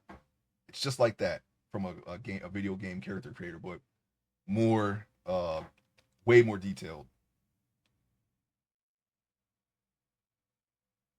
And all these other ones, the ones that I learned how to sculpt on, they all moved to subscription models, and I don't want any subscriptions. Okay, I wanted a one-time license,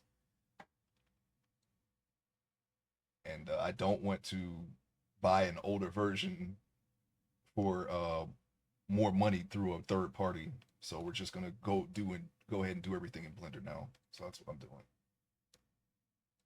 I'm just trying to adapt everything that I've learned into this program. The sculpting itself actually wasn't that bad, but um, things like baking and unwrapping, I still have to figure that out because that was super easy to do on ZBrush. You could literally do that with a click of a button.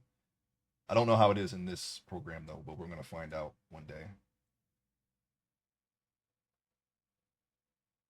And I'm just checking out the shirt here. While we puff that out, you're going to be playing Fallout today, aren't you? I'm going to tune in for that if I can. I have not seen that game in so long. I think the last time I played it was in 2018, 2019, I think. And I played the entire all the other ones. Oh, what in the what? Sorry, that was the dumb auto mod. I have a blender to make a bean, a lazy, Felix, and a phallus.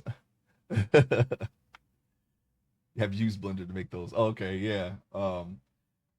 Yeah, this is still a newly acquired skill for me, but I went ahead and just tried my best to figure out what I wanted to do, which was people. I learned how to rig them. I learned how to sculpt them. Now I'm just learning how to clothe them properly. I've made very basic clothes before, but I'm just putting more detail in the clothes now. My clothes were much more basic than this. It was literally just like basic shapes, just to get a proof of concept that I could in theory, because I wasn't too sure how this was going to pan out. Like if I was actually going to learn how to do this, but I actually picked it up pretty well. I'm very pleased with what I've been able to learn so far. I took about a year to like of doing this. And with my productivity for my webcomic kind of took a hit, but um, it's worth it. I started a 12-hour print, so we will see if I stream. They are loud. Oh, okay. Are you rendering something or 3D printing something? Was that you that did the 3D printing? I think that was your stream where I was lurking in it, and I remember you saying something about that. Yeah, yeah, okay. I wasn't sure if that was you or Pendergram. Maybe both of you do it. I don't know. Yeah, I see the sometimes I see the cards, the Magic. I think that's you to one of you to play Magic in or Kingdom Hearts or I I can't keep track of everyone. I watch so many people. I'm sorry. And there's so many people do like the similar things that it kind of starts to okay, thank you. Yeah, I see. I got a couple people that play those games too, so I kind of it kind of runs up together on me sometimes. I'm sorry, but if you like Magic and you like you want to see check out some other art, other artists and pretty cool stuff. Check out Wizard Black Mage. He's a variety streamer and an artist as well.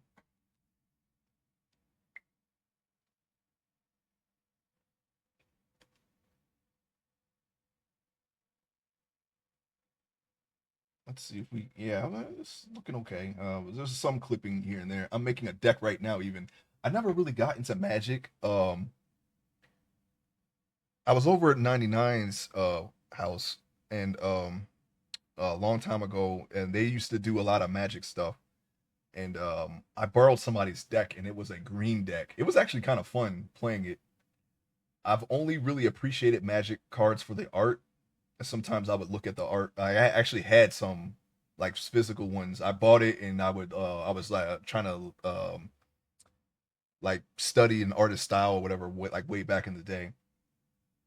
But yeah, we it was like a stampede deck or something. It was kind of fun because you can really like even as a beginner, you can kind of really uh pressure, people that are experienced at the game with a deck like that. It's fun. If you have too many money, start playing Magic. Yeah, yeah, it's definitely a financially intensive hobby.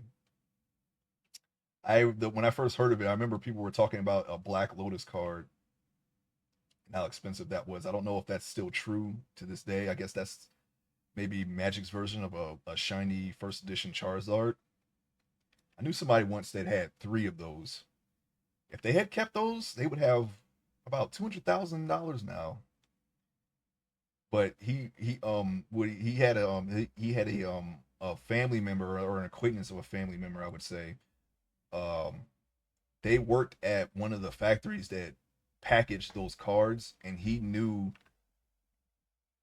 from the serial number which ones had foils in them.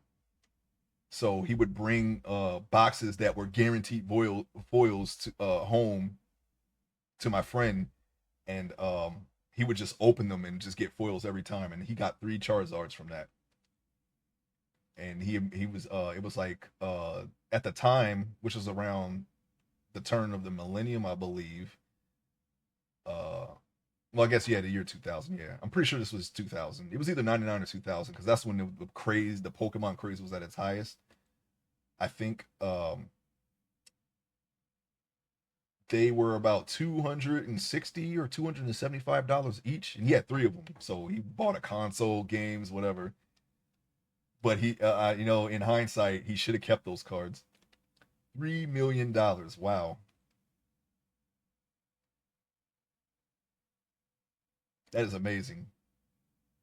I never got too lucky with foils. I had a few, but they weren't anywhere near a Charizard or what's another one?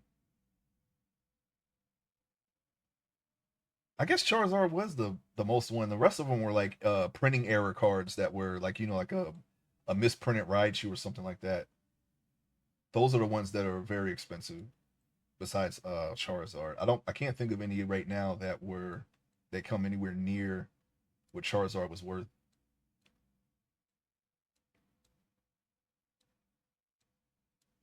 It's very interesting, trading card collecting and things like that.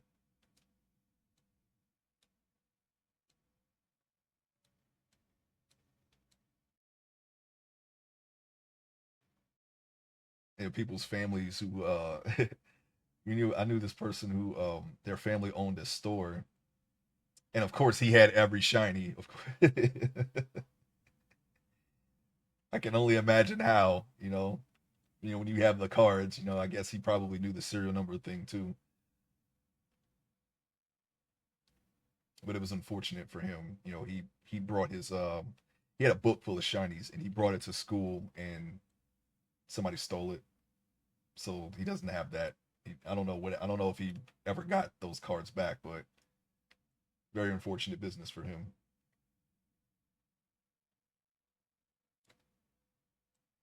I think what happened was he had them in his bag, and he instead of having his stuff in his locker, he left it in the classroom, and someone came and took it while he wasn't there. I don't know where the teacher was. I guess the teacher was in the lunchroom too, but because normally you have teachers who eat in the classroom. I guess that one didn't. I don't know.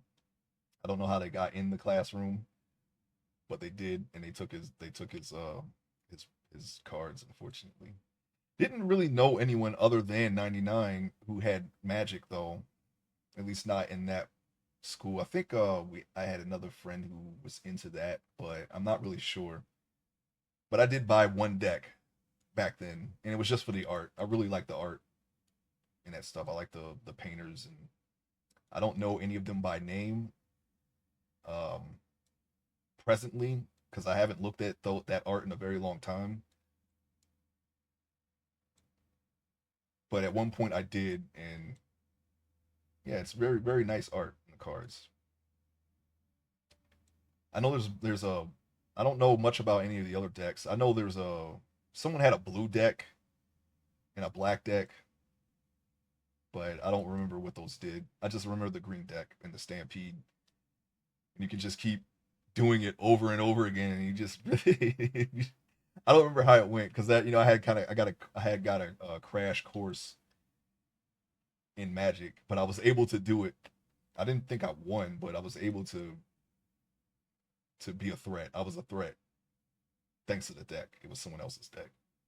but it was pretty fun. I have to ask 99 about that, exactly how that card worked again, or that deck worked, because I don't remember.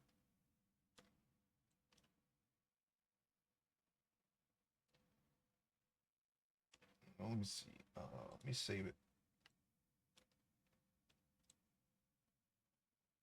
I'm going to attempt to do the straps.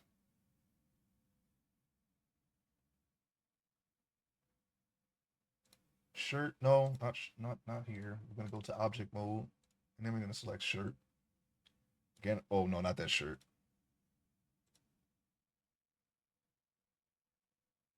Wait, no, that's this undershirt.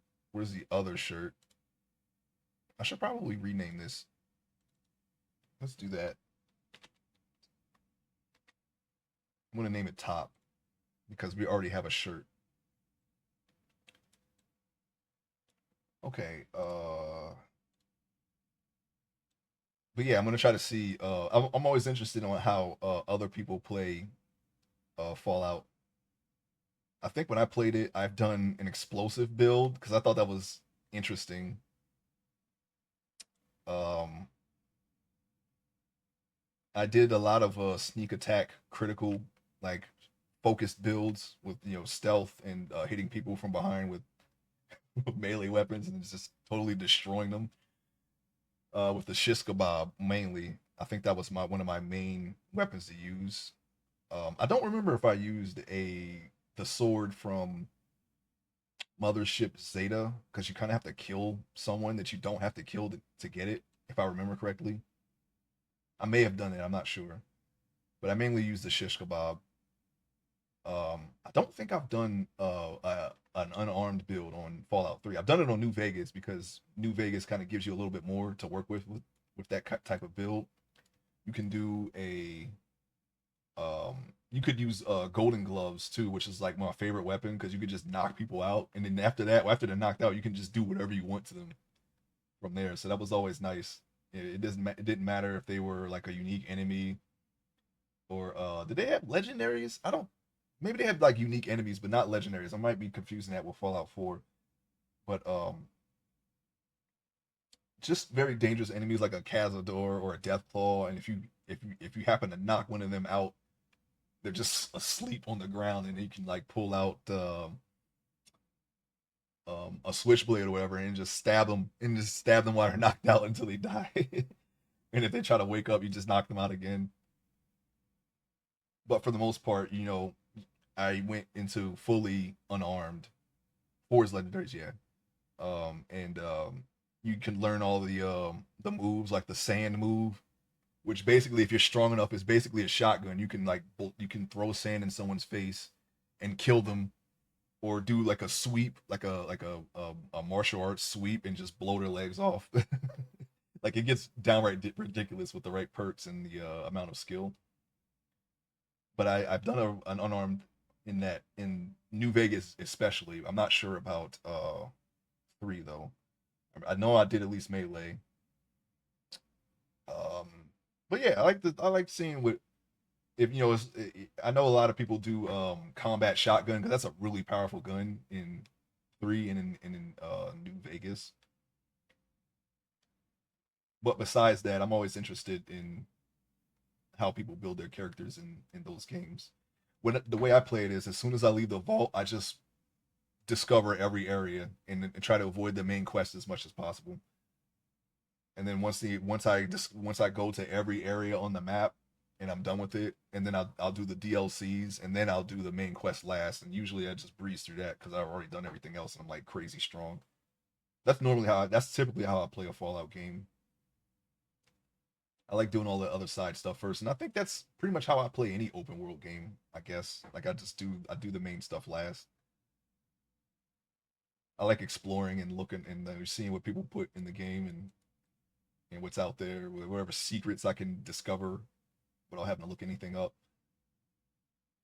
But I've beaten them all except the first two. I've beaten them all at least once. I've beaten Fallout 3 once, New Vegas once, maybe twice. I actually don't remember. I don't play them a lot, but when I do play them, I play them for a long period of time, and then after that, okay, and then I just go on. And 4 I've played once, but I probably played 4 the most because no, I would say I played 4 twice because I played it once.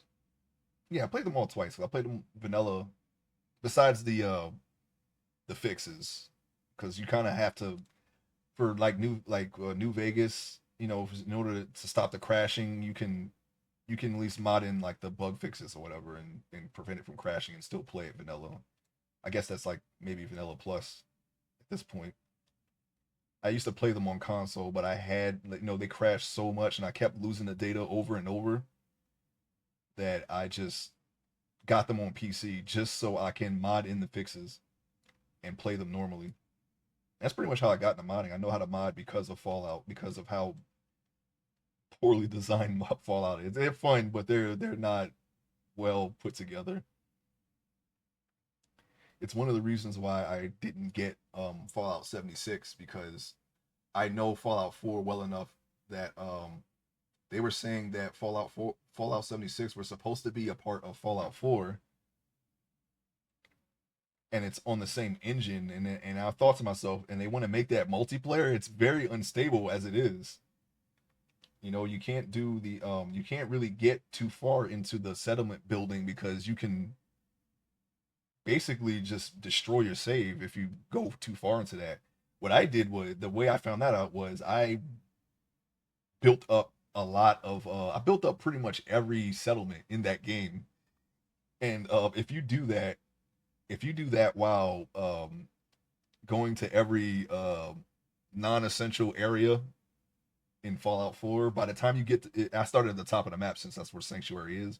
But if you go there, you're building up every area from right to left and discovering every area. By the time you get to Boston, you'll have a memory leak and you won't be able to finish. I've done that at least 3 times, and they do have a bug fix for Boston. There's something about Boston that kind of messes with your game and settlements. There's a there's a very limited script with settlements that you can break the script if you put too much stuff. That's why it's so limited with what you can do as far as adding and removing uh, buildings and decorations and whatnot.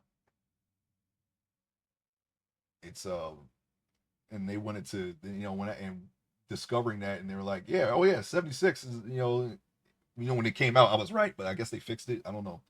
I might try it one day. I'm not really sure, but I decided not to get it because I felt like it wasn't gonna work right and for a while it didn't. Well, people say it's pretty good now, so I guess I can keep that in mind. If I ever want to play a 3D Fallout that I haven't tried yet, I can get 76, and it has the added bonus of being able to play with other people. So, but yeah, I would say I'm generally a fan of those games, even though they're somewhat buggy. Well, I wouldn't say somewhat; they're pretty buggy sometimes. I've gotten stuck a lot in New Vegas. But that's only because of how I've searched the map. I try to, sometimes I go up things that are supposed to be impassable and you could get stuck. There's like a lot of pockets where you could fall in. You just save often, that's all. I've played a lot of adventure games, so that's kind of like a golden rule of adventure games is save early and save often, so it's not too bad. But if you have a memory leak, there's nothing you can do about that because that kind of corrupts your save.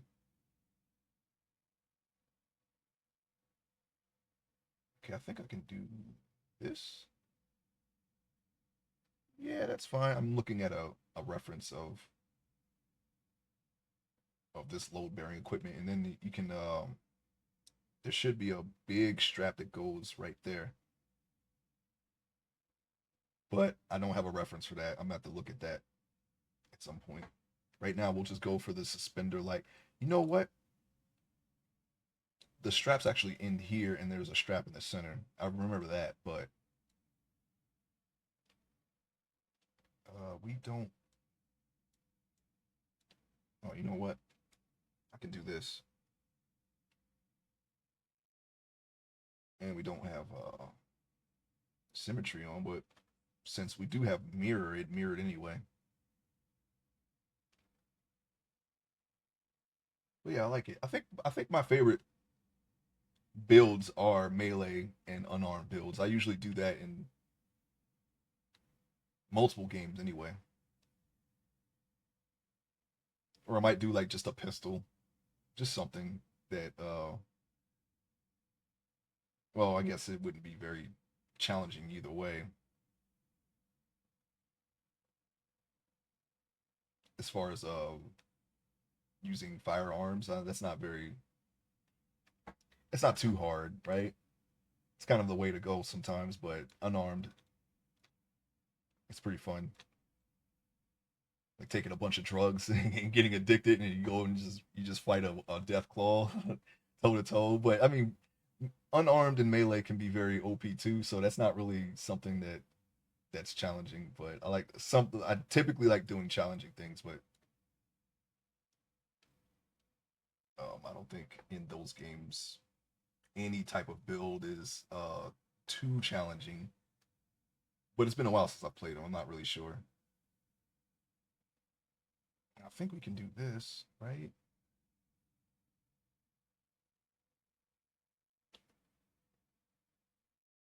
Pretty sure that's how that goes. Actually, you know what? I'm gonna just not do that for right now.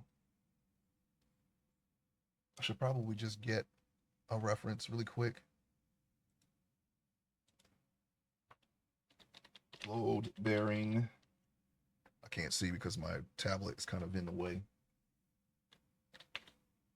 Equipment.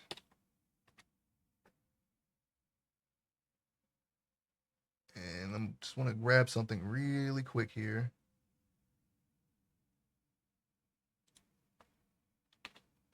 I'm gonna put a year because we're looking for a very era specific type of equipment.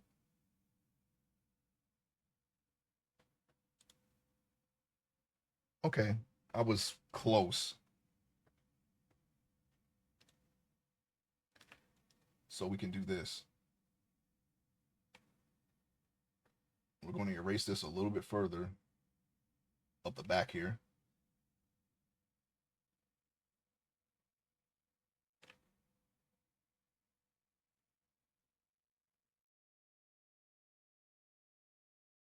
How about this? Something like this. This is the strap that I was saying. For some reason, I thought it was wider, but I don't know. I might be thinking of like a video game or something, a video game character or something like Solid Snake. I don't know, or Big Boss or whatever, whoever the heck. And then when it kind of comes down a little bit, we're going to make this a little bit thicker because I'm going to erase it to get the right thickness. And let's see. Let's try that. Oops. It's control, not shift. We don't want to smooth anything out. We can always shape it.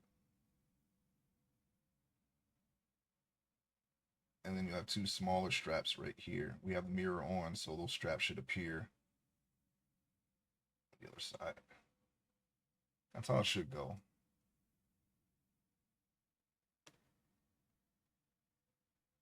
I want to make these a little bit thicker because when we extract them, when we do a mask extract, they might be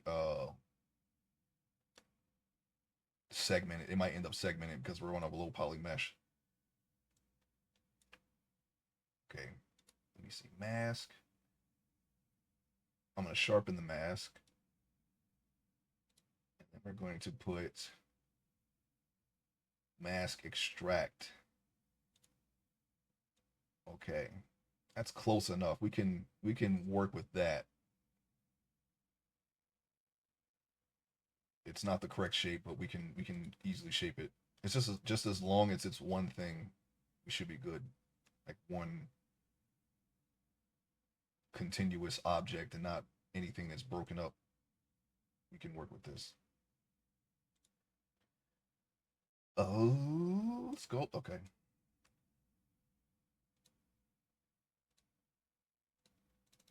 Okay. I'm gonna name this.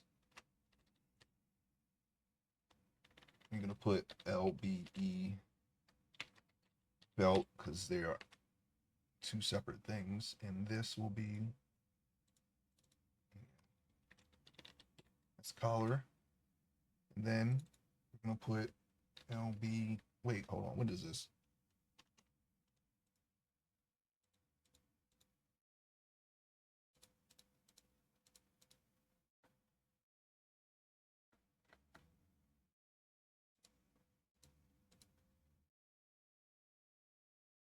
I think this is the strap, right?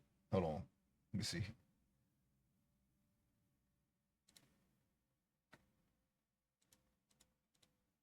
What is that? Why isn't it glowing? Okay, screw it. Top. I'm going to assume that this is what I'm going to try to affect it real quick before I go on. Okay, that is it. I'm going to put this over the shirt. I just wanted to make sure, even though it's the only thing that's there. uh okay, LBE. I'm going to assume this is a strap. It should be glowing, but it isn't. It could be that we already have it selected. Let's see. Object mode. Okay, yeah, it is LBE strap. I just wanted to make sure. All right, so we're going to inflate this so that it's over the clothing, and then we can shape it and do all the other stuff.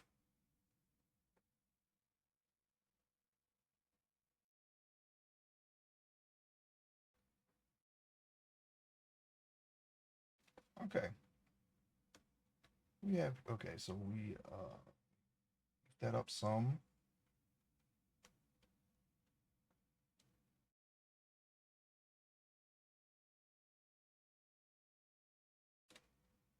Okay, belt still not glowing. I'm going to assume that it's already selected. Well, I mean, obviously it is already selected. Didn't I just say that?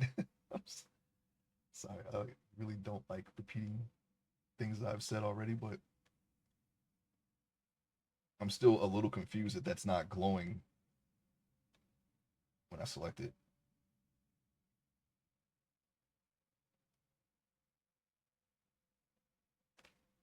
Okay, let me beat this up so it's not clipping through the shirt.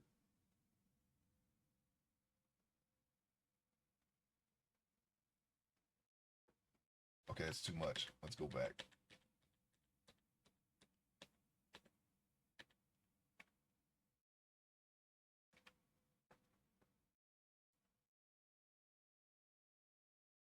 Okay, so there is a big pouch that's right here. So maybe we can cover that up with another pouch.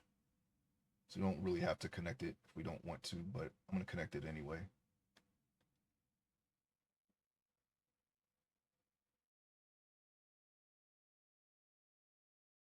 We're going to clip it into the belt a little bit, and then we're just going to pull it out. Can we not clip, please? This side's good. That side's good, but not this side.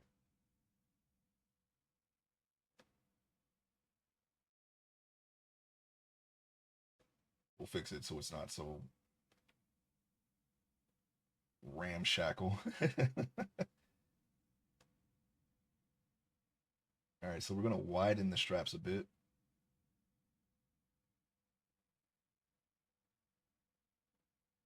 And let me see, how thick are the straps? Not that thick. We have about the same size, I would say. I think up here these straps are a little bit thicker. In order to make them thick, I gotta take down this brush a little bit so I can widen them like so. I can widen them like this in the right spot. Yeah, about right here is where the strap will widen. So I'm gonna widen them right here.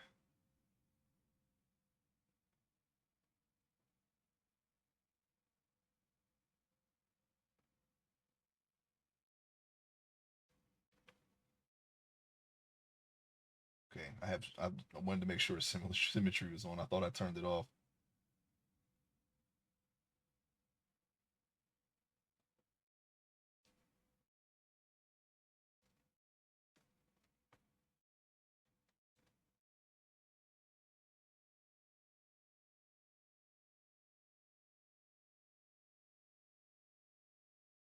Okay, I'm just looking at it from a distance here. All right, so I need to widen this side, but it's clipping into his shirt a little bit. So I'm gonna inflate it some so I can see a little bit better. I don't want to inflate it too much because then it'll start floating above the shirt. We don't want that.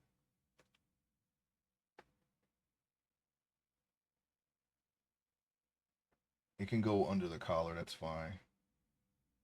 That's actually completely fine.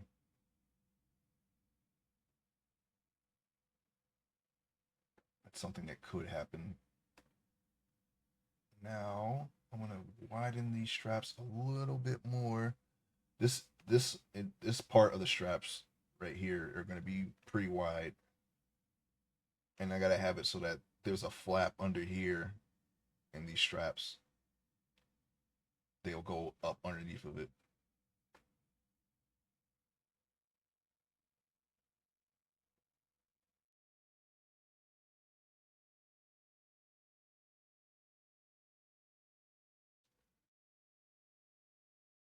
Now I'm gonna bring down the center a little bit more because this part will be a little bit wider than it is. Okay.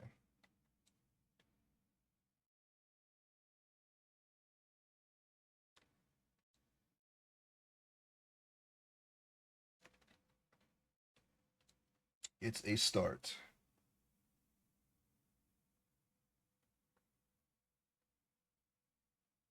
Widen straps a little bit more on that side.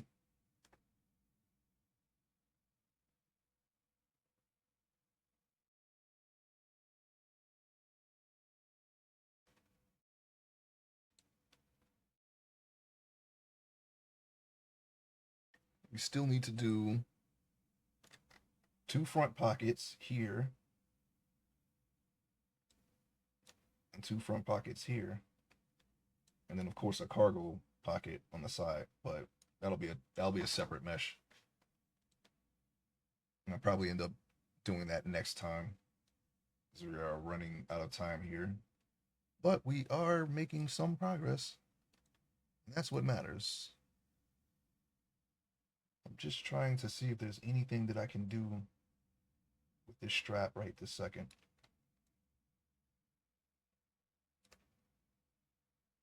Push this in a little bit more.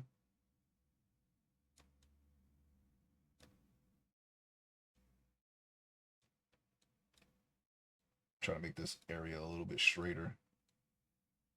We don't want it too lumpy. Even though we're going to be, we can just make the corrections when we're actually drawing this character. Still want to try to make it as accurate as I can without being too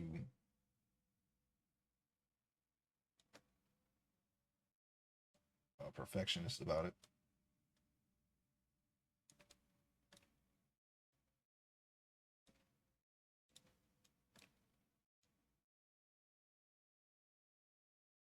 I'm gonna use the inflate to get rid of that clipping there. This is a little too far out.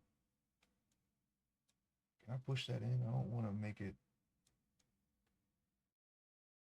too weird looking. Okay, so we push it in, but now we got some more clipping. Pull that out some. You know what? Let me no, you know what? I'll just keep doing it.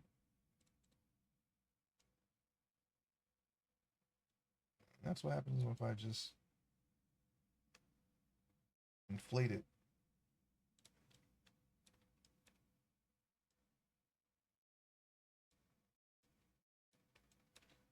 We try doing a smaller brush and trying to unclip that little portion right there. It's a little hard to select because I think that's just one polygon. I think that's just one big polygon right there.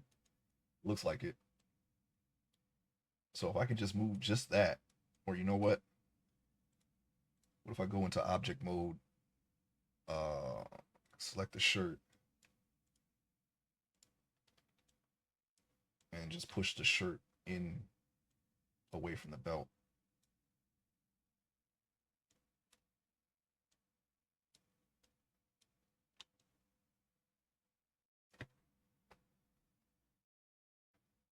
Why isn't anything working right now? What is this?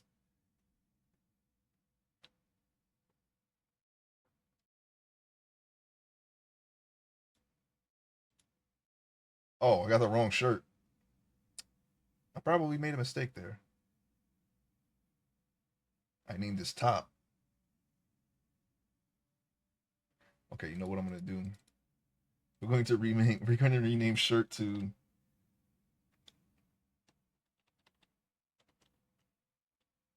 undershirt. There, undershirt, underwear. Where's top? And we're going to call top shirt. You want to make sure that your your naming conventions over here and your collections are not confusing, because we definitely confused ourselves there for a second. All right, pretty sure we're on top now, so there we go. Just gonna flatten that part of the shirt so it's not clipping into the strap. And since we're on shirt, let me remove the mask that's underneath there. I just noticed that. Okay.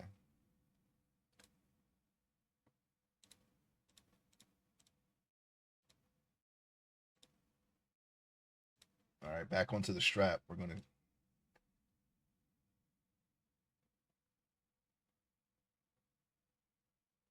try to straighten them a little bit.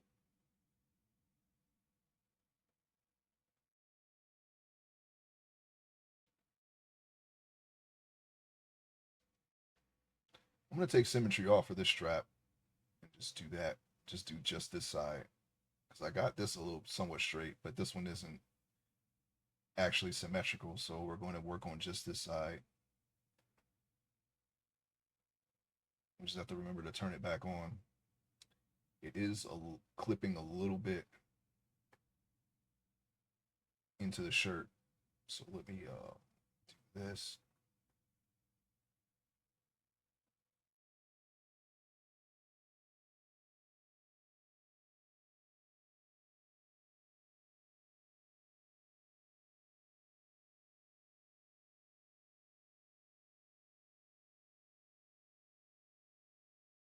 I think this is another instance where we have to push in the shirt right here. Or maybe we can just do that.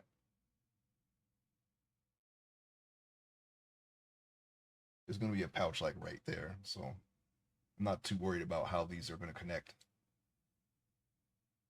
There would be pouches right here. It seems to be the places where things are starting to clip at is where a pouch is going to be. So maybe we can just put pouches right there and just hide it.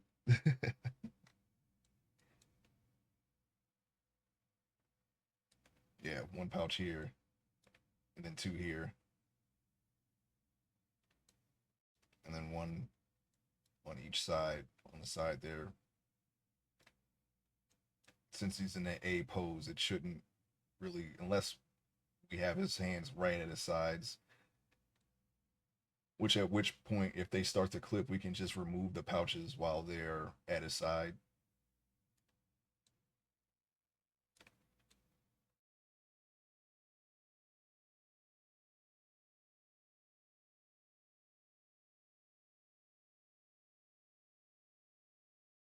I'm not sure if he's gonna have an actual helmet on the scene. I think he's gonna go. He's not gonna have a helmet on, but that's not entirely a good thing. But I have seen pictures of people without helmets. So if anything, I could just draw. I could just draw it. I could just draw a helmet on him. Doesn't really matter. Or I can make the helmet and then just hide it when I don't want him to have a helmet.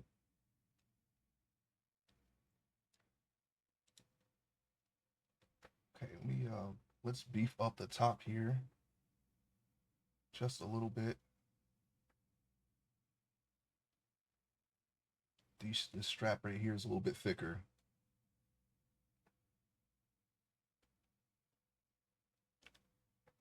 Okay, I'm gonna use the draw sharp brush.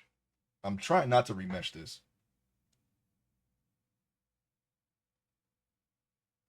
because that's really going to beef the numbers up, and I'm going to have to do another low poly of the high poly. I think this is good enough.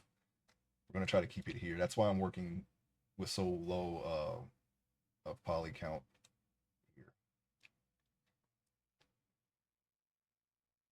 We have a high mesh of the actual body and of course the boots. And that should be everything that we need.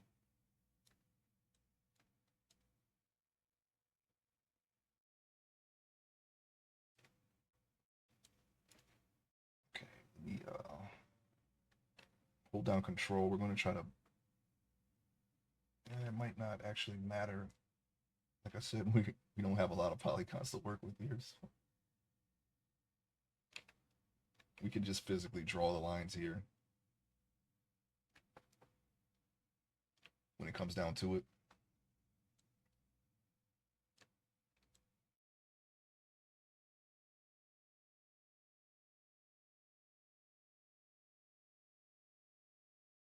Yeah, so far, not too bad. All things considered.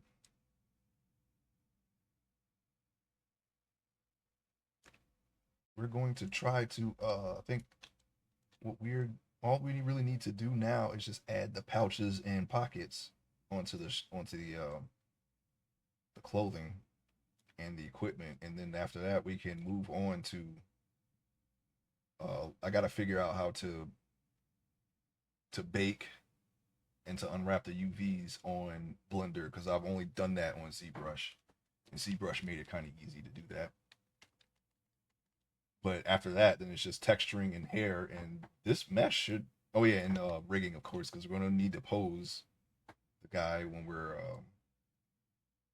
using him as reference. We can be able to do whatever, even the facial expressions. We can do that too. I'm pretty sure when I learned how to do rigging the first time, I had a little problem up here. There was a little thing that I overlooked. He didn't have enough eyelid to uh to close without stretching the model a little bit. It wasn't a I didn't see it as a big deal, but now we actually have a little bit more real estate there, so it shouldn't be a problem this time. That was one thing that I noticed in hindsight. And this is from the back of the knees. This is from it clipping into the leg when I generated the simulation. We fixed it as best as we could, but without remeshing it, we're just gonna have to work around that too. But the front turned out okay.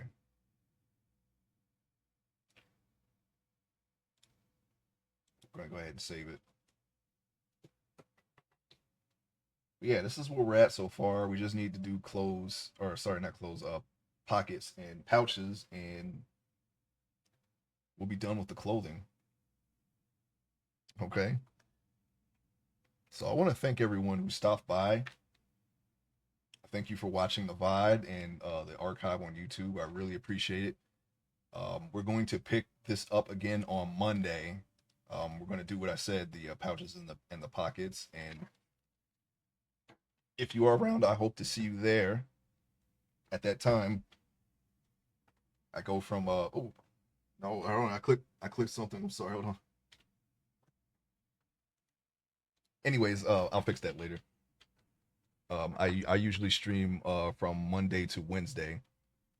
I guess I can put that in a schedule. I wasn't really sure. I was trying to keep it as flexible as possible because my schedule is still not stable. But those are the days that I stream. So I'll see you on Monday. Take care, and I hope